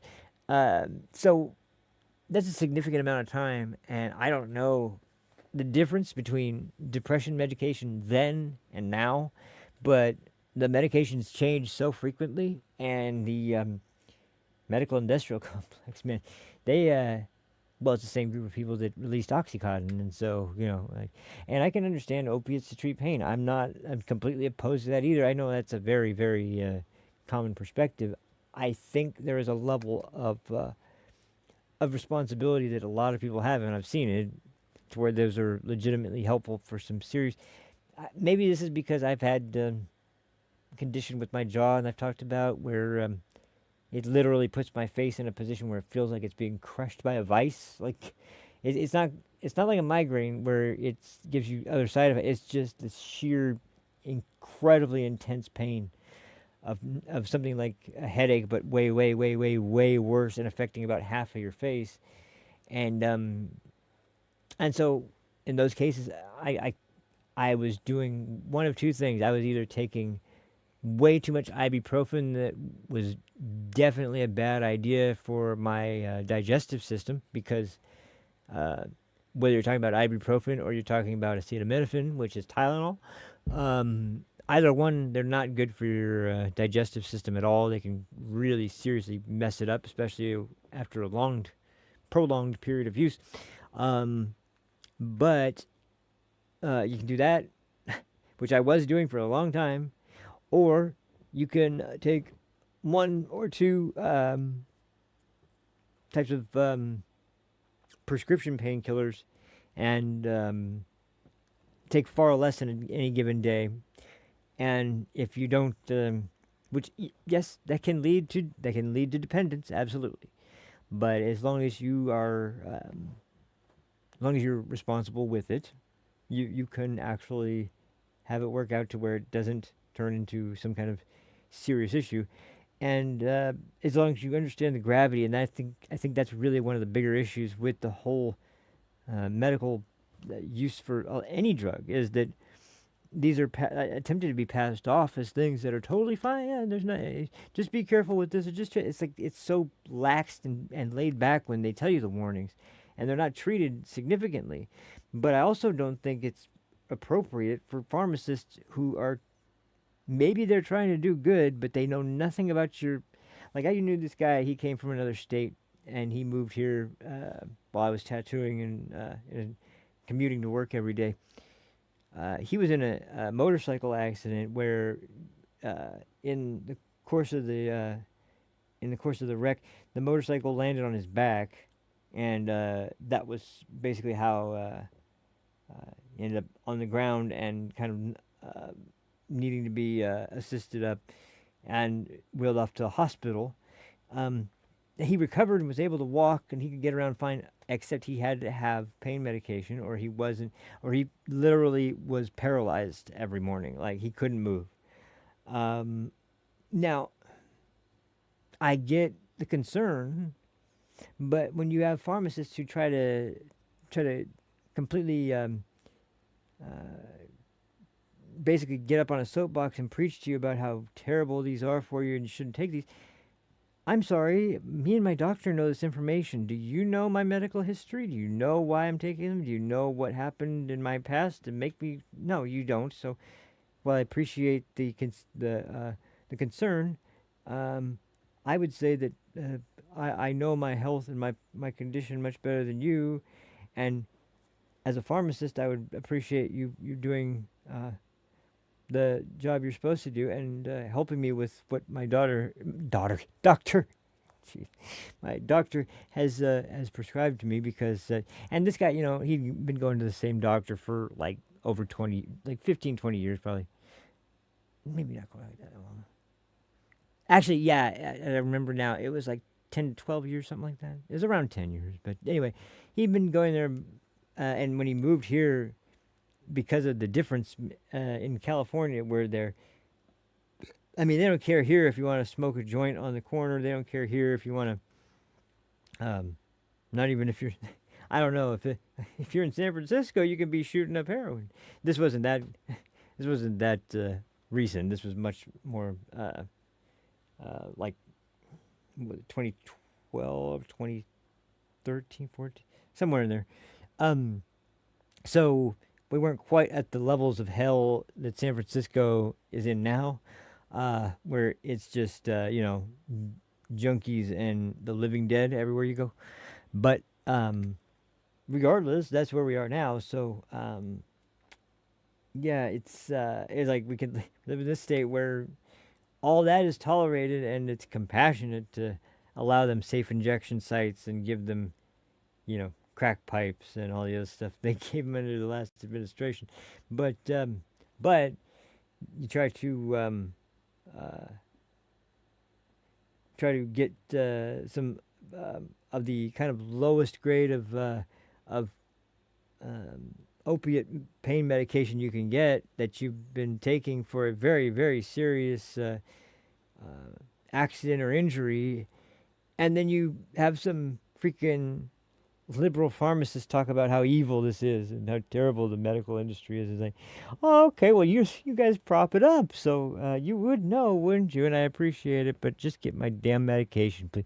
It's one of those things that bug me, because while I understand, like I said, I understand the sentiment, but you can't know. You can't know what it was that happened between me and my doctor where we came to this decision. You don't have the right to tell me my doctor is irresponsible. Not a chance in hell you have a chance to do that, or you don't have the right to do that. And on top of everything else, I think that you can maybe put this into perspective when you think about some things that people are getting.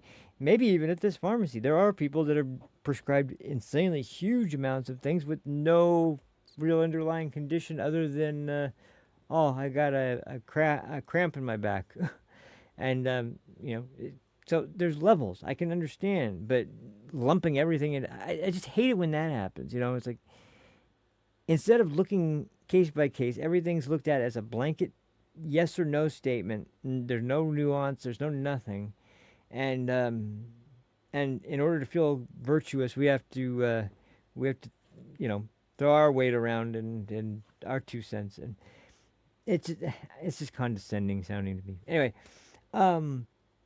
so real quick, why don't we do a detour into who I was talking about earlier, because this guy is now.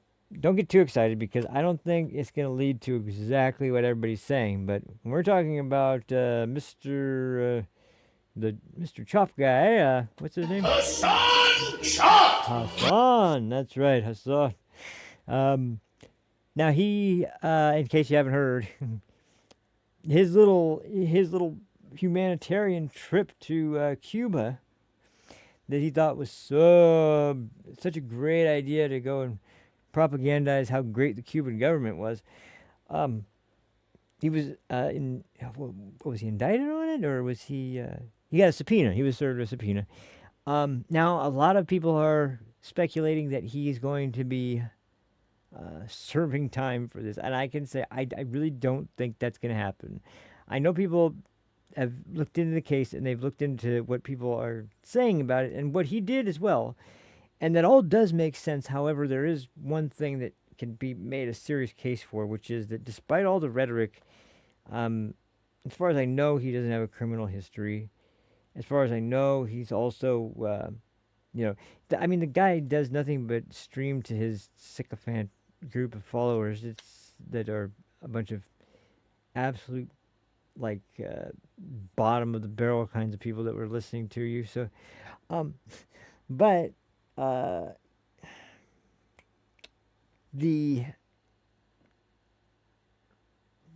the way he's been, well, let me just, here, I think this is the best way to sum it up. I think this was probably, I've seen a lot of stuff like this, when, it's usually when somebody loses their channel, they do stuff like this, but in this case, it's because he's scared to death that he's going to be getting some kind of, repercussions coming for like I said, propagandizing the government of Cuba. Now, the country is so beautiful. The people there are so interesting. They all drive cars from the 50s. Yeah, because they can't afford cars that are any newer than that, because their country's a communist hellhole. They don't want to drive that car. It doesn't probably start half the time. They drive it because they don't have any other choice. And so it's not all like sunshine and roses in Cuba. It hasn't been for a very, very long time. And while you, with one hand, are, trying to basically jerk off Cuba, and the other hand you're using to basically flip off America, and that's behind the title too, because I've never heard it described better than the Blame America First group, because these are people that really seriously have nothing but disdain for America. They might say over and over again that my country. I don't even think they should say this is my country. They don't claim to be proud of it in any way. They can't name one thing that they're thankful to the country for. They can't name anything they really like about it other than the ability to say whatever they want, in which case they don't, usually most of them have no idea what the First Amendment even means or entails. They just talk about free speech, and in their case they think it means just basically to be able to say whatever they want and shut down anybody else who is speaking because of free speech. But in this case, this guy, with what he's done before and up until this point, the ways, the points he's made, the things he's said, the equivalencies he's made, and the condemnation constantly towards the United States, then you go on and this has got to be the most pathetic, bitchy, whiny performance I've ever seen from any streamer in my life, when he's in a position that is a position where they're going to be in trouble, potentially lawfully for some reason. This is the most insincere, cowardly, pathetic, absolutely ridiculous little act that now, don't get me wrong, I think he looks nervous, but I think he looks nervous for a reason that might not be obvious. See, what I think the reason I think he's nervous is not because of anything he's already been charged with or anybody has stated is a reason that he should be worried or anything like that. But they're going to go through a discovery process, I'm sure. And I think what he's nervous about is the things that they have no idea of yet, but they would find when going through discovery. And in so doing, putting it into the public record, I think that's what he's worried about. Because he knows what he's done that has been either off camera or on camera but not live and never broadcast, never public. And yet it could very well have to do with things that were going on, because I'll bet you $1,000,000 if I had it that when this guy's not on this live stream, all he's doing all day long is talking about his live stream. To anybody that'll listen, he's doing like nonstop talking about his live stream, how great his live stream is, how awesome his live stream is, what he did today on his live stream, how great his live, how much money he made with his live stream. Like, I guarantee you he's that kind of guy who never shuts up about himself or what he does or how successful he is or whatever. Now, we all know he's Chunky Yogurt's nephew, so he really should be thanking Uncle Chunk, but if he's not going to thank Uncle Chunk and he's going to instead, instead bitch and moan about the country and then potentially keep all kinds of footage around that could be implicating, which I don't doubt that he would be so fucking arrogant as to believe that nobody would ever come after him. And then he would push his luck by going on this trip, which, by the way, there's one other thing he's mentioning in this clip, and I'll just briefly touch on it now so you kind of know the circumstances around this. He talks about Nick Shirley, who obviously has been doing a lot of great work in the United States to expose a bunch of fraud schemes that have been taking place all over the country. And he decided he wanted to do a Cuba trip to kind of expose the reality of communism on the country and what effect it's had on the people and the nation itself. And he wasn't there for a day when he started getting tailed by Brazilian law enforcement and their freaking equivalent of I guess military or something, because he didn't come with this huge convoy of people that were there to propagandize the trip and make it essentially a publicity stunt to better represent the interests of Cuba.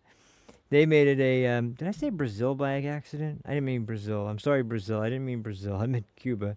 If I did, I can't... I might have accident. I don't know why I would have said that. But anyway. No, he's not trying to, just make Cuba look fantastic. He's there to show people in the United States who are calling for communism and talk always about Venezuela and Cuba and before Bukele, El Salvador. These places are fun. They're great. They're wonderful. It's like, man, yeah, it looks like a paradise. It looks like a paradise.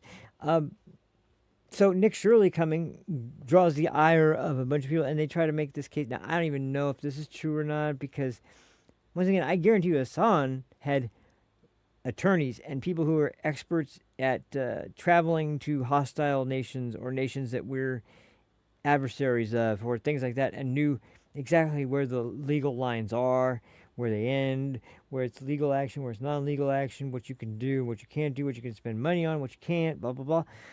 I guarantee you Hassan knew what he was doing when he went down there and knew how to avoid everything that would have been illegal that he could do. I would guess that Nick tried the best he could to get that information and got as much as he could, but because he was there with a different agenda, had the pressure put on him right from the get-go, and before he ended up getting in deep shit, he had to just get the fuck out of there. So that's why he took off. He took off in less than a day after being there. And compare that to the little commie trip with the Freedom Flotilla and the Code Pink crowd, and then compare those two examples. Propagandize the country, journalists covering the country. Two separate trips with two different ideas. One of them gets to do whatever they want in a hotel where they use literally all of the energy in the country to power this hotel You look in any direction around there at night, it's pitch black. Why? The whole area has no power except for that fucking hotel. And they want that because they want the people there to think that everything's just hunky-dory. It happens in communist, North Korea under their wonderful leadership. It happens in all the countries that have some issue with communism. There's always no food. There's always no electricity. There's always a very, very wealthy elite ruling class. And when people say no oligarchs, no kings, okay, how about we start with Cuba then? No, they're peaceful people. They are peaceful people. Their government are real sacks of shit, though. So how do we start there? No, because they like the ideology of the totalitarian government, and as much as they want to just constantly and never-endingly fucking criticize Trump. Want to know what it looks like in a country where the government is actually suppressing the people and controlling the people? That's a country where it's happening. But just listen to this little bitch squirm and moan and complain after he got subpoenaed. Which, if I was in his shoes, I'd be kind of scared too, but I mean, I don't think I'd ever be as stupid as he is to, go do some stupid shit like this. So one thing I think that there's something he knows of that he does not want the government to know about, or he just is paranoid about even being embarrassed by his audience finding out, or even just the public at large finding out.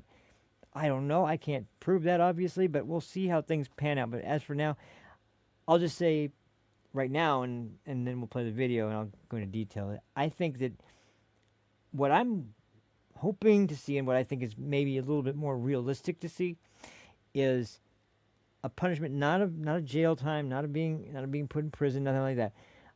But I think what would be more realistic and be appropriate is potentially to hit him in the wallet for a fine, and a serious fine, because that's what this guy cares about. He doesn't care about streaming because he cares about streaming or his fans or his followers or anybody like that. He cares about the money raking in so he can pay for his lavish lifestyle, his fucking $700 shirts and his ridiculous designer clothes and his stupid expensive fucking watch and all the other crap he's got. And then he's so fucking quick to go, oh, tax the rich, tax. Okay, all right. Well, let's start with you, Hassan. What are you worth? And so here we go. Let's get started on this. And this is just another. This is just a great example of exactly the kind of people that you don't want to associate with. You really don't want to associate with people like this. Where did it go? Here we go. All right. So, video clips aren't going to be super long today, by the way.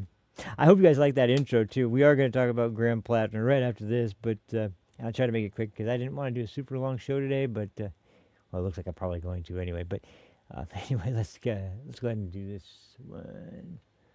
Where did it go? There it is. Okay. And there's something else in this clip that really, I don't know why, it's a real pet peeve of mine. It gets under my skin really bad. So I'll point it out. But yeah. So what's going on? What's going on, Hassan? What's the deal? Turn that frown upside down, bucko. Let's go. It's not great.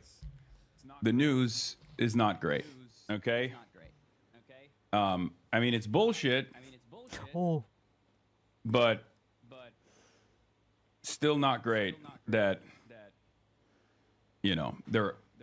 they're after your boy. They're up my ass. And I'll obviously get into it right now. I'll tell you all about it, but let me blast off real quick. God. We will free you, brother. Yeah, free me. Free me. We didn't actually stay at the wrong hotel. That was just something that people made up on Twitter, except for an American citizen who recently did violate OFAC and stayed at a hotel that America does not allow American citizens to stay in. It wasn't me, though. It was Nick Shirley. Literally, the hotel that Nick Shirley was in was actually on the state sponsor of terrorism list, okay? We obviously didn't stay at a hotel we obviously didn't stay at a fucking hotel that the American government has made illegal to stay in. Now, what's interesting, real quick, we'll get back to this dumb fraud's fucking explanation, but like, you praise terrorists all the fucking time. Why should we believe this? You talked about how much you love the Hezbollah flag, right, Hassan? That's your favorite flag in the world.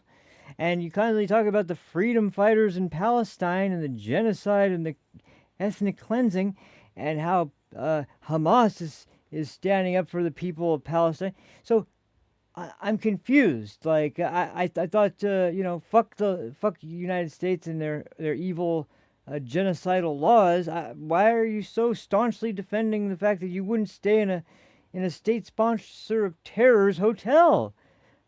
Oh, I know why. Because you don't want to get fucked in the ass. That's why. Jeez, this is so stupid. Oh, Nick Shirley, on the other hand, whether because he's a fucking idiot or because he's the idiot, it doesn't really That's why matter he's with the subpoena and what he does, because he's basically an agent for the state. Did stay in a hotel that was illegal for him to stay in. I personally think it's idiotic. You should be able to stay in whatever fucking hotel you want to, by the way. Yeah. I think it's a totally ridiculous restriction imposed upon Americans, and Americans only, mind you. Of course. Because Americans should be allowed to fund the people that are sponsoring terrorism around the world. That should be totally fine. And if you want to go and support a government that is, attacking the United States and thereby trying to,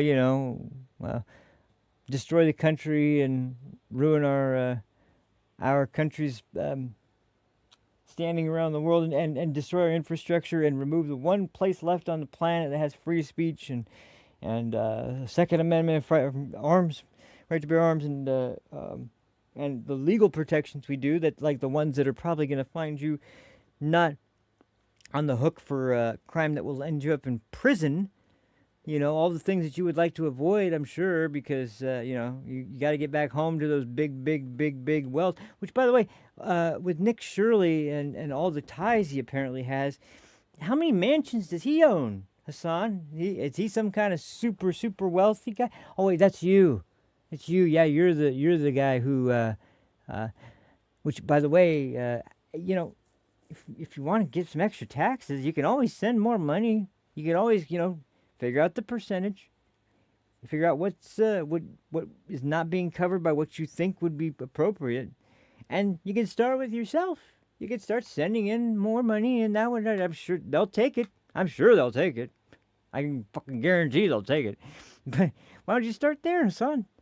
Then maybe you can start an actual movement of people that think tax the rich is appropriate, and they'll actually start sending in more, and you'll get some more social programs that you demand. But I know you're not going to do that because none of this is sincere. It has nothing to do with any fucking ideological position other than, of course, only one. And it's the one that I've been seeing and just being able to appreciate, that this term more and more. Blame America. As long as you can come out and blame America. That's why the Blame America First ideology, that, like, and I swear, I don't know, maybe somebody else came up with this, but I've referenced this before. And the first person I heard mention it was actual justice warrior Sean Fitzgerald on his channel. Blame America First. That group is so prolific now by their sheer numbers and by how willing they are to just come out and say it now. They have no shame in hiding their political ideology or their alignment or anything like that. And it's funny as hell because every single thing they support, like, and it being so opposed to the American government, and just the idea that if you thought this way about the British, now I'm bringing the British into this. Why can't I name the right country? The Cuban government. If you actually said that about the Cuban government and you were a citizen of Cuba, you know what would happen to you?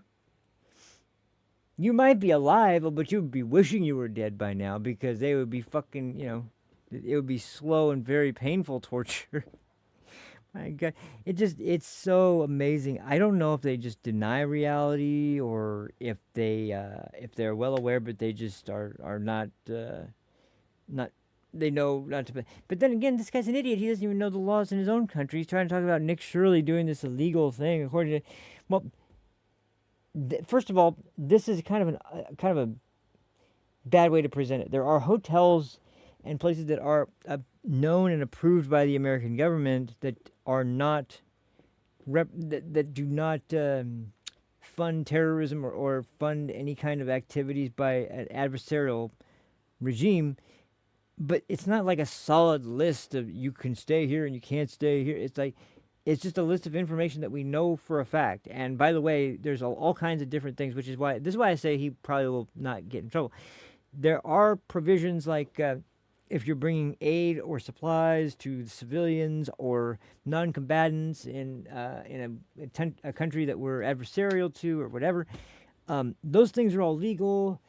The issue comes up, and this is where I think there may be a fuck up, because especially, you think about Cuba, and one of the things you think of course, is cigars, and it is illegal to take cigars from Cuba and bring them to the United States. Cuban cigars have been banned in the United States for a long time, sadly, but that's just the case. But there's a lot of restrictions on things you can take out, and there's also a lot of restrictions on things that you can actually spend U.S. dollars or your money on in the country that is a service or a good or something that would have tangible value that could be brought back or whatever. Those things can be they're highly regulated and restricted, but there's a lot of things that are legal, a lot of things that are illegal, and it totally depends on a case by case issue, like what it is that you did. But my issue is with this, I mean, when you're a guy who does nothing but bash the country you live in and constantly talk up these communist countries that you look up to like they're fucking wonderful places to live, how the fuck are we supposed to believe any of this shit? Like, I'm sorry, I'm going to take your word for it when you weren't trying to, get out of a subpoena that was issued because of this shit. And this is what I was going to say. I'm not your boy. You're not my boy, Hassan. I don't want to hear stupid shit. Like, I don't know what. Well, no, I do. I know what your audience is like, and the ones that are not artificial intelligence, or not ones that you have paid for that are bots. Those people, they've got to be the dumbest sons of bitches that are browsing the web to actually take you seriously, because your whole career is kind of a joke. But yeah, that's just I don't know. That's just the way it goes. So anyway, real quick, last thing, I'm gonna cover Graham Plattner and my opening clip. I hope you guys like that. I worked on that. Just didn't take too long, man. Elizabeth Warren, that's her kind of man. And in case you missed it, actually, I'm gonna go grab a drink real quick, and I'll use this as a good segue for talking about Graham Plattner, because I'll be honest, while he does fit a lot of tropes, and some of the stuff that's been coming out is so insanely ridiculous, and just, I mean, I was bursting out laughing, but then I was watching this guy, and man, I mean, he's there's something about the way he looks, the way he speaks. It's unsettling to the point of it being kind of creepy.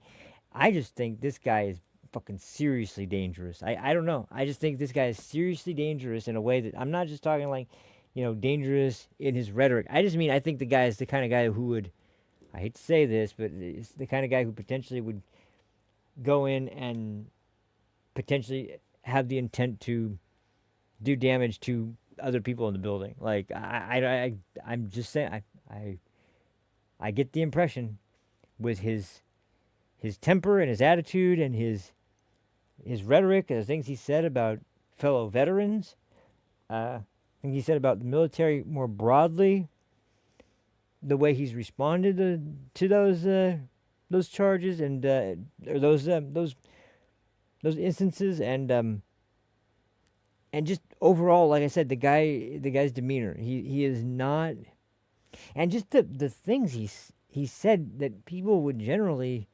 especially, I mean, he probably had no idea he was going to be running for higher office of any kind, but just this idea that you would say any of this shit on Twitter or X live or for anybody to see, like, why? Who the fuck would admit this to? I don't care whether you're running for something or not. Like, who says this shit? This is the most weird shit you could ever say. If you're running for any kind of elected office, it makes no sense that this is your platform. Like, yeah, I jerk off in porta potties all the time. That's why you should elect me. Like, what are we talking about here? And yet, this is so strange. His indignant sort of tone when challenged. It's just anyway. We'll get to it in just a second. Just let me. I'm gonna go grab a drink, and like I said, if you missed the clip, I'm gonna play it again right now. Just because, hey, I worked on this. It took like 20 minutes. Okay, that's a lot to. No, it's not that long, but still, I took me 20 minutes to put this together. I'm milking it for all it's worth. Damn it. So here we go. Let me go grab a drink, and I'll be back in just a minute. Until then, enjoy Graham Plattner's intro one more time. Here, let me make sure that's off, and there we'll go back here. Graham Plattner had, and you've heard this because at this point most people had a Nazi tattoo on his chest. Not just a Nazi tattoo, a Totenkopf. What is a Totenkopf? It is a Nazi skull and crossbones that was the symbol of the SS that ran the concentration camps. That's my kind of man. One of the most recent comments that he put on Reddit that just came out was, quote, "You don't have much experience with Latin American hookers, do you?" That's my kind of man. He talks about how women who are raped, it's their fault. That's my kind of man. He attacks African Americans. He says they're cheap and they don't tip. That's my kind of man. How every time he sees a porta potty, he wants to go inside the porta potty and masturbate in the porta potty. That's my kind of man.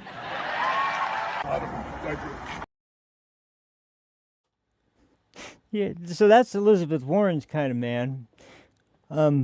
That's obviously the Democrats in Maine, I think. That's their kind of man too, I guess.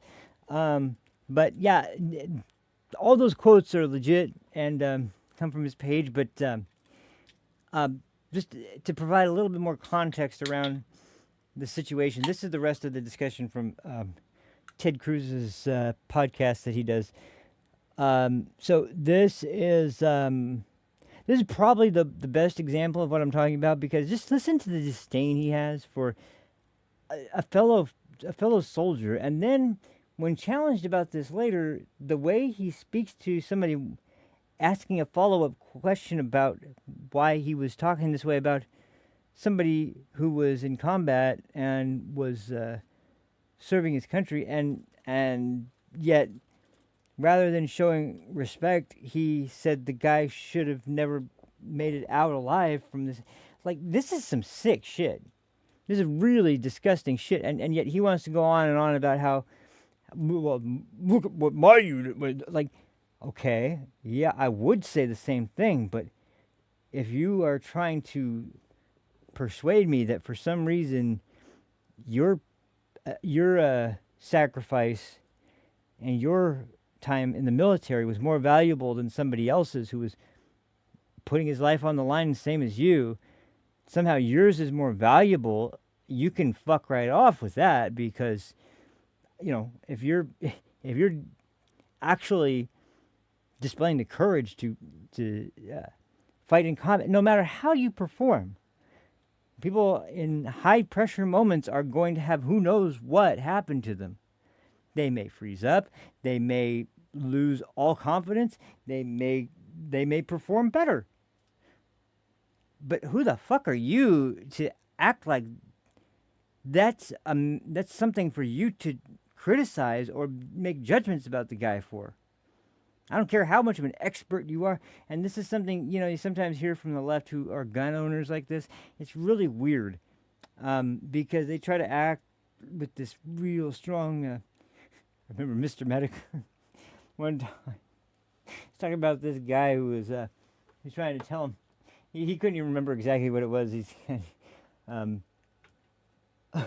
talking about going and killing Mr. Medicare, and he's like, I got super accurate rounds, and I'll just shoot the shit out of you. And it was like, I trained myself to fire 3-round bursts. I am so good. It was just so stupid, and yet that's what it's kind of like the same thing when it comes to Democrats, because they hate guns, and it sounded like, you know, almost like sometimes it sounds like they're talking about something they know nothing about, because usually they do, but in this case, they want to make it because they know enough to know about guns, but they want it to sound as threatening and deadly as possible for people that are just touching it.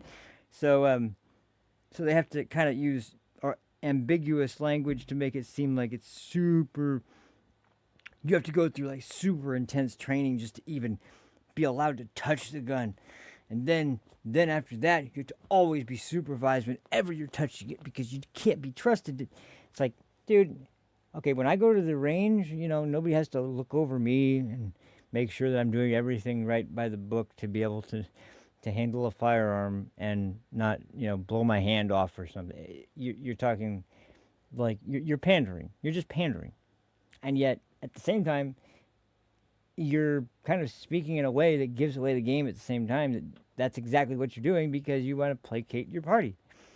You want them to give you the acknowledgement and the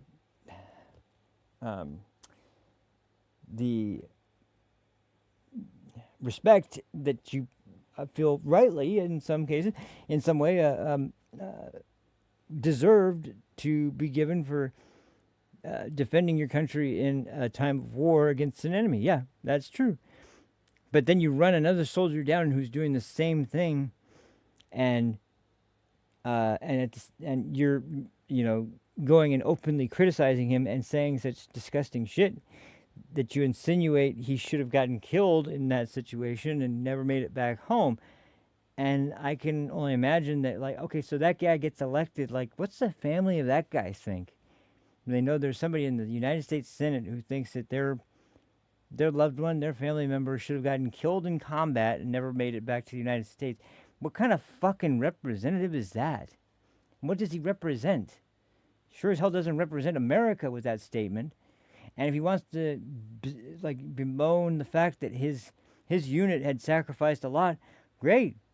But you're doing them a disservice too, by the way, when you're acting this way, because you know, the biggest reason for the U.S. being the dominant military force on the planet is its cohesion, is its trust, is the brothership between the military members, and the knowledge that they have each other's back in any firefight situation, in any situation where they're wounded and may need help. Like, that's above anything else. That's the strength of the military. And then you are going in and basically shitting all over it because you want to be a senator. I'm guessing that's the reason that this is happening. It's either that, or it's trying to, it's either that, or, I guess, venting frustrated that you're not getting something that you think you deserve, or that you're trying to use outrageous statements where you act like super tough G.I. Joe man that can't ever